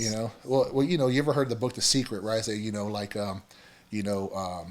tell yourself. Yeah. Well, the thing is, man, it's not anything new. If you look in the Bible, man, the Bible doesn't say ask or pray and ask for something. It says speak it into existence. So I write that down. So in that book is some things you write down, and you write it in throughout the day, right? Sometimes I don't catch the afternoon. I have to write it on the evening, but I start off on the morning aspect. That's my morning routine. I put that on. Then I'll typically go outside on my assault bike, and I'll ride my assault bike. Or I'll do some sort of like some stretching or something like that in the morning, and I'll go from there. And then I don't have the TV on, even though I'm there at the house. I don't have the TV on, man. If anything, if I do put on, I'll put music on there. I'll put like Pandora or something like that. I'll make some breakfast. There's also times, man, where if I'm at home by myself, I like to go eat out, eat breakfast, and just to have me be at the table by myself. Yeah. Come back, I'll get a little workout in throughout the afternoon. If I don't do it in the morning to afternoon, I definitely get it at the end of the night. But that's my morning routine, man. Taking my son to school, writing down my manifestation, do like a little bit of meditation, a little bit of on the bike, and then I get my day started. And like recently, my days, if I'm not training anybody throughout the day, because normally right now most of my clients, I've picked up a lot more since football season ended. So most of them are in the evenings after school. Then I'm sending emails out. I'm trying to network, calling people, looking up on stuff LinkedIn, taking webinars, continue my education as far as on the speaking end. I'm trying to become a bigger presence on that. Nice, man. Yeah. That's cool, dude. You're a Appreciate busy guy, dude. I'm trying to, man. Yeah. The thing is right now, it's one of those things that, as you probably see with this, with your podcasting, there's a lot of work that you put in initially, and even now you love it, but a lot of it you're doing for free. Yeah. And so right now it's like I'm putting the work. I'm not getting paid monetarily for it, but hopefully on the speaking end, not hopefully, but it'll happen to where I will start getting paid on that. Yeah, it's kind of the way I look at it is, like I go to work and I work for 2 weeks and then I get my check a week after that. It's like, well, I'm just working a little bit longer than 2 weeks here, and hopefully 5, 10, 15 years down the road, That's it, man. And exactly, man. And then what you got to do is, just speak it every day. Speak it. I'll be honest, man. This past week, man, like there's definitely been some things I think that hopefully open up. I've definitely got some phone call stuff for some possible opportunities, not just in speaking, but other facets in life that. Once again, just putting myself in the right mindset. And like I said earlier, man, you have to have a supportive spouse. And my wife is very supportive of what I'm trying to do. That's a must. Yeah, dude. It's a must. It really is, man. So she's really she's really supportive of that. And so yeah, man. And but I speak. If you want this is what you want, man. Just speak it every day and believe it, bro. Don't let other people say things. Oh man, there's 100,000 podcasts out there. It don't matter. Joe Rogan's part of the 100,000, right? Yeah. Like so, and you have other ones. The Kelseys are part of all that. It just all that matters. Like is like, man, like I could go on to hear every podcast is something different. People sitting down, and I might get that. Yeah. Right. And now they have y'all have the podcast to where it's like time stamped. Yeah. Which is like, oh, I can just listen to this part. Yeah. And that's a really cool Yeah. option to have now, the timestamp, because you ever listen to the Huberman Lab? No. Dude, a lot of questions you asked me today, man, like on mental health, testosterone, supplements. This Huberman guy, he's a scientist out of the Stanford, and he has all these like intellectuals that will come on to his podcast. He goes on with Joe Rogan quite a bit too. What's his first name? Oh, was it Matthew Huberman? Daniel Huberman? Just look up Huberman Lab. Okay. Huberman Lab. HUBERMAN Lab. Okay. And that's his podcast. Yeah. If he's been on Joe Rogan, more than likely, I've You've probably heard of him. He doesn't look like a scientist, bro. He's built and everything. But dude, his podcast, my older brother got me onto that. His podcasts are cool. And but no, man, I'm gonna say, dude, like I like the way y'all setup is. Yeah. Y'all are super professional, and just keep on doing it, man. Like, and I'll tell you what, man, if there's any way that I could help out, if I see something or something, man, I would definitely. I like even the name, The Dark Side of the Mic. Yeah. Like that's a cool thing to it, man. There's like an intrigue about it. Yeah.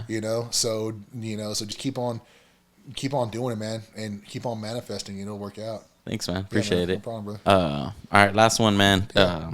Sunday night, big game, Cowboys and Eagles. Who's taking it? I'm not a football fan. What? No, just messing. Dude, I was like, you lied to me this whole time. Bro, you know I'm a huge Eagles fan. Oh, yeah. I'm a huge Eagles fan. Dude, I was, I didn't realize, or I just didn't put two and two together. Yeah. So, when the Eagles were playing and I was there, we were trying to hash out the scheduling for today's show and stuff. And then, I was out at Loop and Lil's watching the game. Yeah. And then I was like, oh, fuck, I'm over here bugging this dude who's watching the game and shit. I was checked out by the time. I was like, man, this is one of those games, man. Look at Josh. I'm glad to see you finally on, Josh. So, no, man, what was I going to say to you? I knew that run had to come to an end. That they weren't playing against the like they played a few weeks. You play 3 games in 13 days. You play those type of teams, and before the bye, you had the Cowboys. After the 49ers, you have the Cowboys. Like, man, that's a stretch, bro. Like, that's a stretch. And, you definitely had a lot of guys beat up.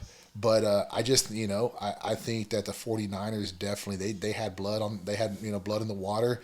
And I think the Eagles, man, the Eagles have 2 coordinators that I think are super green. And I think that they probably shouldn't be in that position yet. You know what I'm saying? As far as coordinators, I think they kind of jumped the gun. But it is what it is. But of course, I'm rooting for the Eagles, and I know that the Cowboys have what they've had this year, as far as that goes. And this has become a huge rivalry. Yeah. So So I mean, I'm kind of excited to see what's going to happen. Bro. Yeah. Like I mean, the Eagles they both have. As of now, it's funny because of the way how tight the race is in the NFC right now. Mm-hmm. Typically, if you're 10-2, man, like you're sailing. Mm-hmm. But the fact is the Eagles could lose and be knocked down to 5th if they lose to Sunday. That's wild. That shows how competitive the NFC is. Yeah. And that's why I always said, like when the Patriots. Granted, freaking, I think Tom Brady's freaking awesome, but that's why I always felt that it was easier for them to get into the Super Bowl versus the NFC. The NFC is always stacked. Oh yeah. Right. And if you look at the past 20 some odd years, the NFC East, even when they were the NFC least, they didn't have repeat, right? Or repeat division leader. This possibly could be the first time in 20-something years of a repeat division champ if the Eagles win it, win out. But dude, I'm gonna go for the Eagles, man. I think even though you have Cowboy fans that are excited they lost the 49ers, who would you rather have beat the Eagles, 49ers or y'all? Yeah, probably y'all. Yeah, because the Eagles are gonna come out. They're gonna come out ready to play. And we'll kind of see what happens. And then, of course, you have the Cowboys. They have that home field advantage for the past 20-some-odd games, And I will say it, man, like the Dak's playing at a high level. The pitching, it's just pitch and catch, man.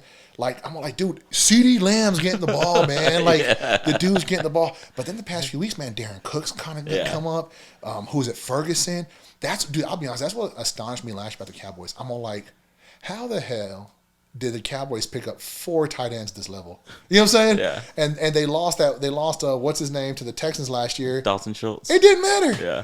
It didn't matter. Is that Ferguson now? Ferguson right? is freaking hurdling people right now. And I was like, God dang it, The only thing I would say is the fact that, y'all are missing a big back, but we don't have a big back either. Well, I'm a Packers fan. Oh, you're okay. Yeah. I was like, hold on, y'all. Hold on. Mexican, Texas, Cowboys fan. No. But, well, shoot, man, y'all had a huge upset. Yeah. So with that win, we slid into the wild card position. I saw that, dude. And I was already like, dude, our season's done. But, I mean, dude, we went on a little run there as we beat the Lions on Thanksgiving. Mm-hmm. Then we beat the Chiefs. Was surprising. Yeah, big time. Well, it's only surprising now. I'll be honest, man. Like, after seeing how Jordan Love played the last few minutes of that game versus the Eagles last year and some of the other times they put him in, I was like, damn, he's good. And he is good. And as long as they, I say you're going to have one more average year next year, and then it's going to be after that. Yeah. You're going to have another Green Bay run. In my opinion, Detroit has this year, maybe next. They better make a run somehow. But I think about if you're getting all these teams in NFC, they're starting to make runs. Mm-hmm. And, but now within playoff season coming in, it's about when you're going to peak, right? And I kind of think Detroit's peaked. I think Kansas City has peaked. People are figuring them out. The thing about the 49ers, man, if you're able to take out one of their 3 playmakers, you're able to win those games. Yeah, and that's who Purdy, Debo, and Kittle. Yeah, Ayuk's good too. But the thing is, I mean, Debo. If you're able, I'm not saying I don't want nobody taken out, but what you're seeing is there's no depth behind that. You're talking about Cowboys got depth. Yeah. I will say this, man, is early on in the season. Pollard hurt Zach Martin. Ran right behind him. Mm-hmm. Dude, being a former lineman, man, that there's nothing to pay people. Like, you get paid because those dudes that block for you. Don't run up on them. You know, like, and Zach Martin was out for like 2-3 games, right? And I'm not a Cowboys fan, but I was like, no, man, these dudes are still professionals. Like, and you don't do that, right? But as far as the Eagles go, man, they'll come out this week. Like they're going. So I'm going to definitely pick the Eagles. I know people were picking the Cowboys, but they've only beaten one team with 500. You know. Now that being said, they have a little run right now too between. They had the Seahawks, us, and I think they have a few more other teams that are above 500. So we'll kind of see where that kind of plays out with them. But you kind of saw how tough the Seahawks played them, and to me, the Seahawks have gotten by. Yeah, you're talking about, but we'll see, man. Like I mean, it's gonna be a good rivalry game. That's the thing about it is like, look how the Commanders are not good, but they play the Eagles hard every time they play. You see them? Yeah. So when it comes to rivalry game, you never know. Yeah, those in division games. Yeah, dude. They're wild games, man. But I'll tell you what, man. Like, you know, being an Eagles fan here in Texas, man, and listening to people, God, dude, you're like my brother. We have me, my brother, and a buddy of ours. We have like a little like three-way messaging, man. They're both, of course, Cowboys fans, and my brother was really stuck on the whole Big Dom situation this week, and I was like, man, Eric, I don't care, man. He said, I'm just posting it. I'm like, man, what? He's like, just like when you just happen to post something. I'm like, man, whatever. You're not just happen to post it. You know what I'm talking about? But yeah, we have a little banter like that. Like I said, we kind of play around with each other and just kind of goof off. But no, man, I think the Eagles, bro. I think it's going to be. We'll see, man. The Eagles. This how it's going to happen. They're either going to win, or they're going to get blown out. And when I say blown out, just because, you know, they feel a certain way. That's what's going to happen. They're going to win or get blown out, and I don't think they'll lose a close game. It's either going to be we're going to play a hard game, or we're just going to get stomped. Yeah. You know, and I really hope they don't get stomped. Yeah. So, we got a split household. Me and my son are Packers fans, and then everyone else is Cowboys fan. So it gets rowdy in there, man. Well, hey, man. Yeah. I mean, oh, man. There's been a lot of times when Aaron, you know, I feel the Packers definitely should have had a few more rings under Aaron. It just always comes down to like, oh, man, it's the name of the game on any given Sunday, but I feel he definitely had more championships under him. Should have. They won in 2011, yeah. And I was like, dude, I felt so good. Like I can still like go back and remember how I felt. I was like, dude, we have at least like two more coming before he retires. I was rooting for the Packers that game. Yeah, I like the tradition of the Packers on that sense because man, I was like, oh man, Bart Starr. Then you had Brett. I think what they say, man, you know, with Jordan Love. Since 1990 something, this is only the third quarterback. The Packers starting quarterback. Yeah. So you know, and I think the Browns in a certain period of time have had like 30 something. Shit, the Bears too. Oh man, dude, those guys, man, it sucks, man. Hey man, if I were you, I'd go sit down with Green Bay. Any team that has hard times, like the Cleveland Browns, Detroit Lions, Bears recently. I would go sit down, especially in that area, right? Don't come to Dallas. Don't go to Miami. Don't go to San Francisco. Go to where it's similar weather, similar, you know what I'm saying? Go sit down and say, hey, what? Even the Vikings, right? The Vikings always kind of seem to be a good team, right? And what are y'all doing? Yeah. Right? Like, what are y'all doing to bring these players in? What are y'all looking at? They're going to give you the answers anyways. It's a small world up there. I mean, so what are y'all doing? Right? Because, I mean, it's like, how these other teams can make runs and how the same teams year after year, Just wild. So but yeah, I'm going for the Eagles, man. That's good, man. Hope it works out for that. I'm going for the Eagles too. Ross, tell everybody where they can find you, man. Your socials and all that. Yeah, my social security. Not credit card number too. Yeah, no, man.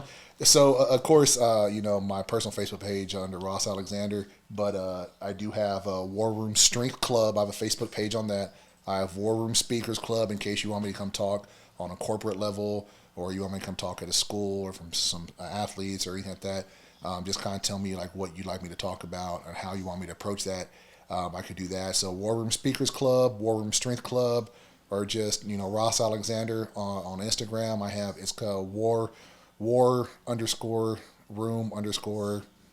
_speakers _club. Right. So you know, type that in and I'll be on there. My website is warroomspeakersclub.com. It'll pop up. There's only one even close to that type of saying. And then my YouTube channel. I'd love it if y'all guys would follow me and subscribe on my YouTube. It's War Room Speakers Club on there. And I have probably like maybe like 10 or 11 videos out there based on shorts and speeches and stuff that I've given so far. And I'll keep on adding content. But yeah, if you look up Ross Alexander or look up War Room Speakers Club, that'll pop up on YouTube. Cool. Yeah, you also have on your YouTube some of the When you went to go speak at the dinners, yeah. I have it when I went to speak with the Lockhart Lion girls basketball team and the football team for a dinner. I have that, and then like I said, I'll put up when I go to this next one, and that's all I want to kind of keep doing is kind of making that content because if you become a speaker, man, it's wild. It's pretty intricate, James, as far as like there is a thing called a media kit I had to put together, and the media kit kind of tells a little bit about me, gives my mission statement, has a few photos of me, has all of my media content, like my links to my social media pages and my website, and how to get and also how to contact me. So I've been reaching out to universities and so forth, and so you have to send that to them. Yeah. Also, I'm part of these groups that will help get you gigs. But when people are out there searching for you, man, they want to see video of you. They want to see your social media accounts. They want to know about you. They want to know what you speak on behalf of. It is definitely different from what we grew up having the speakers come to us. It's become definitely a pretty intricate business. And so I'm learning a lot, man. What one of the things about that is with anything, we're talking about monetization. You have these speakers out there is saying, hey, I can make a living by having wannabe public speakers or like somebody like me that is looking for gigs. They could come on and we could try to show them the ropes, and they pay me a few $1,000s. I'm like, well, I'm a Gen Xer, bro. Like, I'm gonna research, right? Yeah. So what are you offering for free? Oh, we have this webinar, and granted, they do like little webinars and stuff like that, and they'll put out a little information to try to reel you in, and then, hey, can we give you this call, and with this phone call, they'll try to trap you and entrap you into paying them a few $1,000s and become part of the thing. I take that, I research, I find another webinar, I watch that, and I've just built, and I take a lot of notes, and I've just built up a little bit at a time, and I was like, I don't need to pay anybody anything. Once I find out the fact, my biggest thing is build up a referral list, and when I find the fact being in multiple areas to where I can then get gigs, and also once I start getting gigs, getting referrals for other gigs, that's all I need to do. It's all about footwork, right? But they're relying on the fact that a lot of people in today's world want the easy thing. Or, oh, where do I find it? Just got to put in some footwork. Yeah. Put some time, man. Yeah. So, yeah. Cool, man. Ross, thanks for joining me, man. Yeah, no worries, brother. Gonna have to bring you back on, man. There's a lot of stuff I wanted to touch on, but yeah, 2 hours here. We gotta split it up. No, man. Feel free to bring me on, man. Yeah, the 2 hours kind of flew by. So thanks for having me on and asking those questions. So yeah. All right, man. All right, thank you everybody for watching. Make sure you go and follow Ross on all of his social media pages and all of that. The War Room Strength Club, and Ross Alexander's. What was the other one? The Ross Alexander's War Room Speakers Club. War Room Speakers Club. Yeah. All right, guys. Anything else? I'm good, brother. All right, cool. All right, thank you everybody for watching, and we'll see you back here again next week.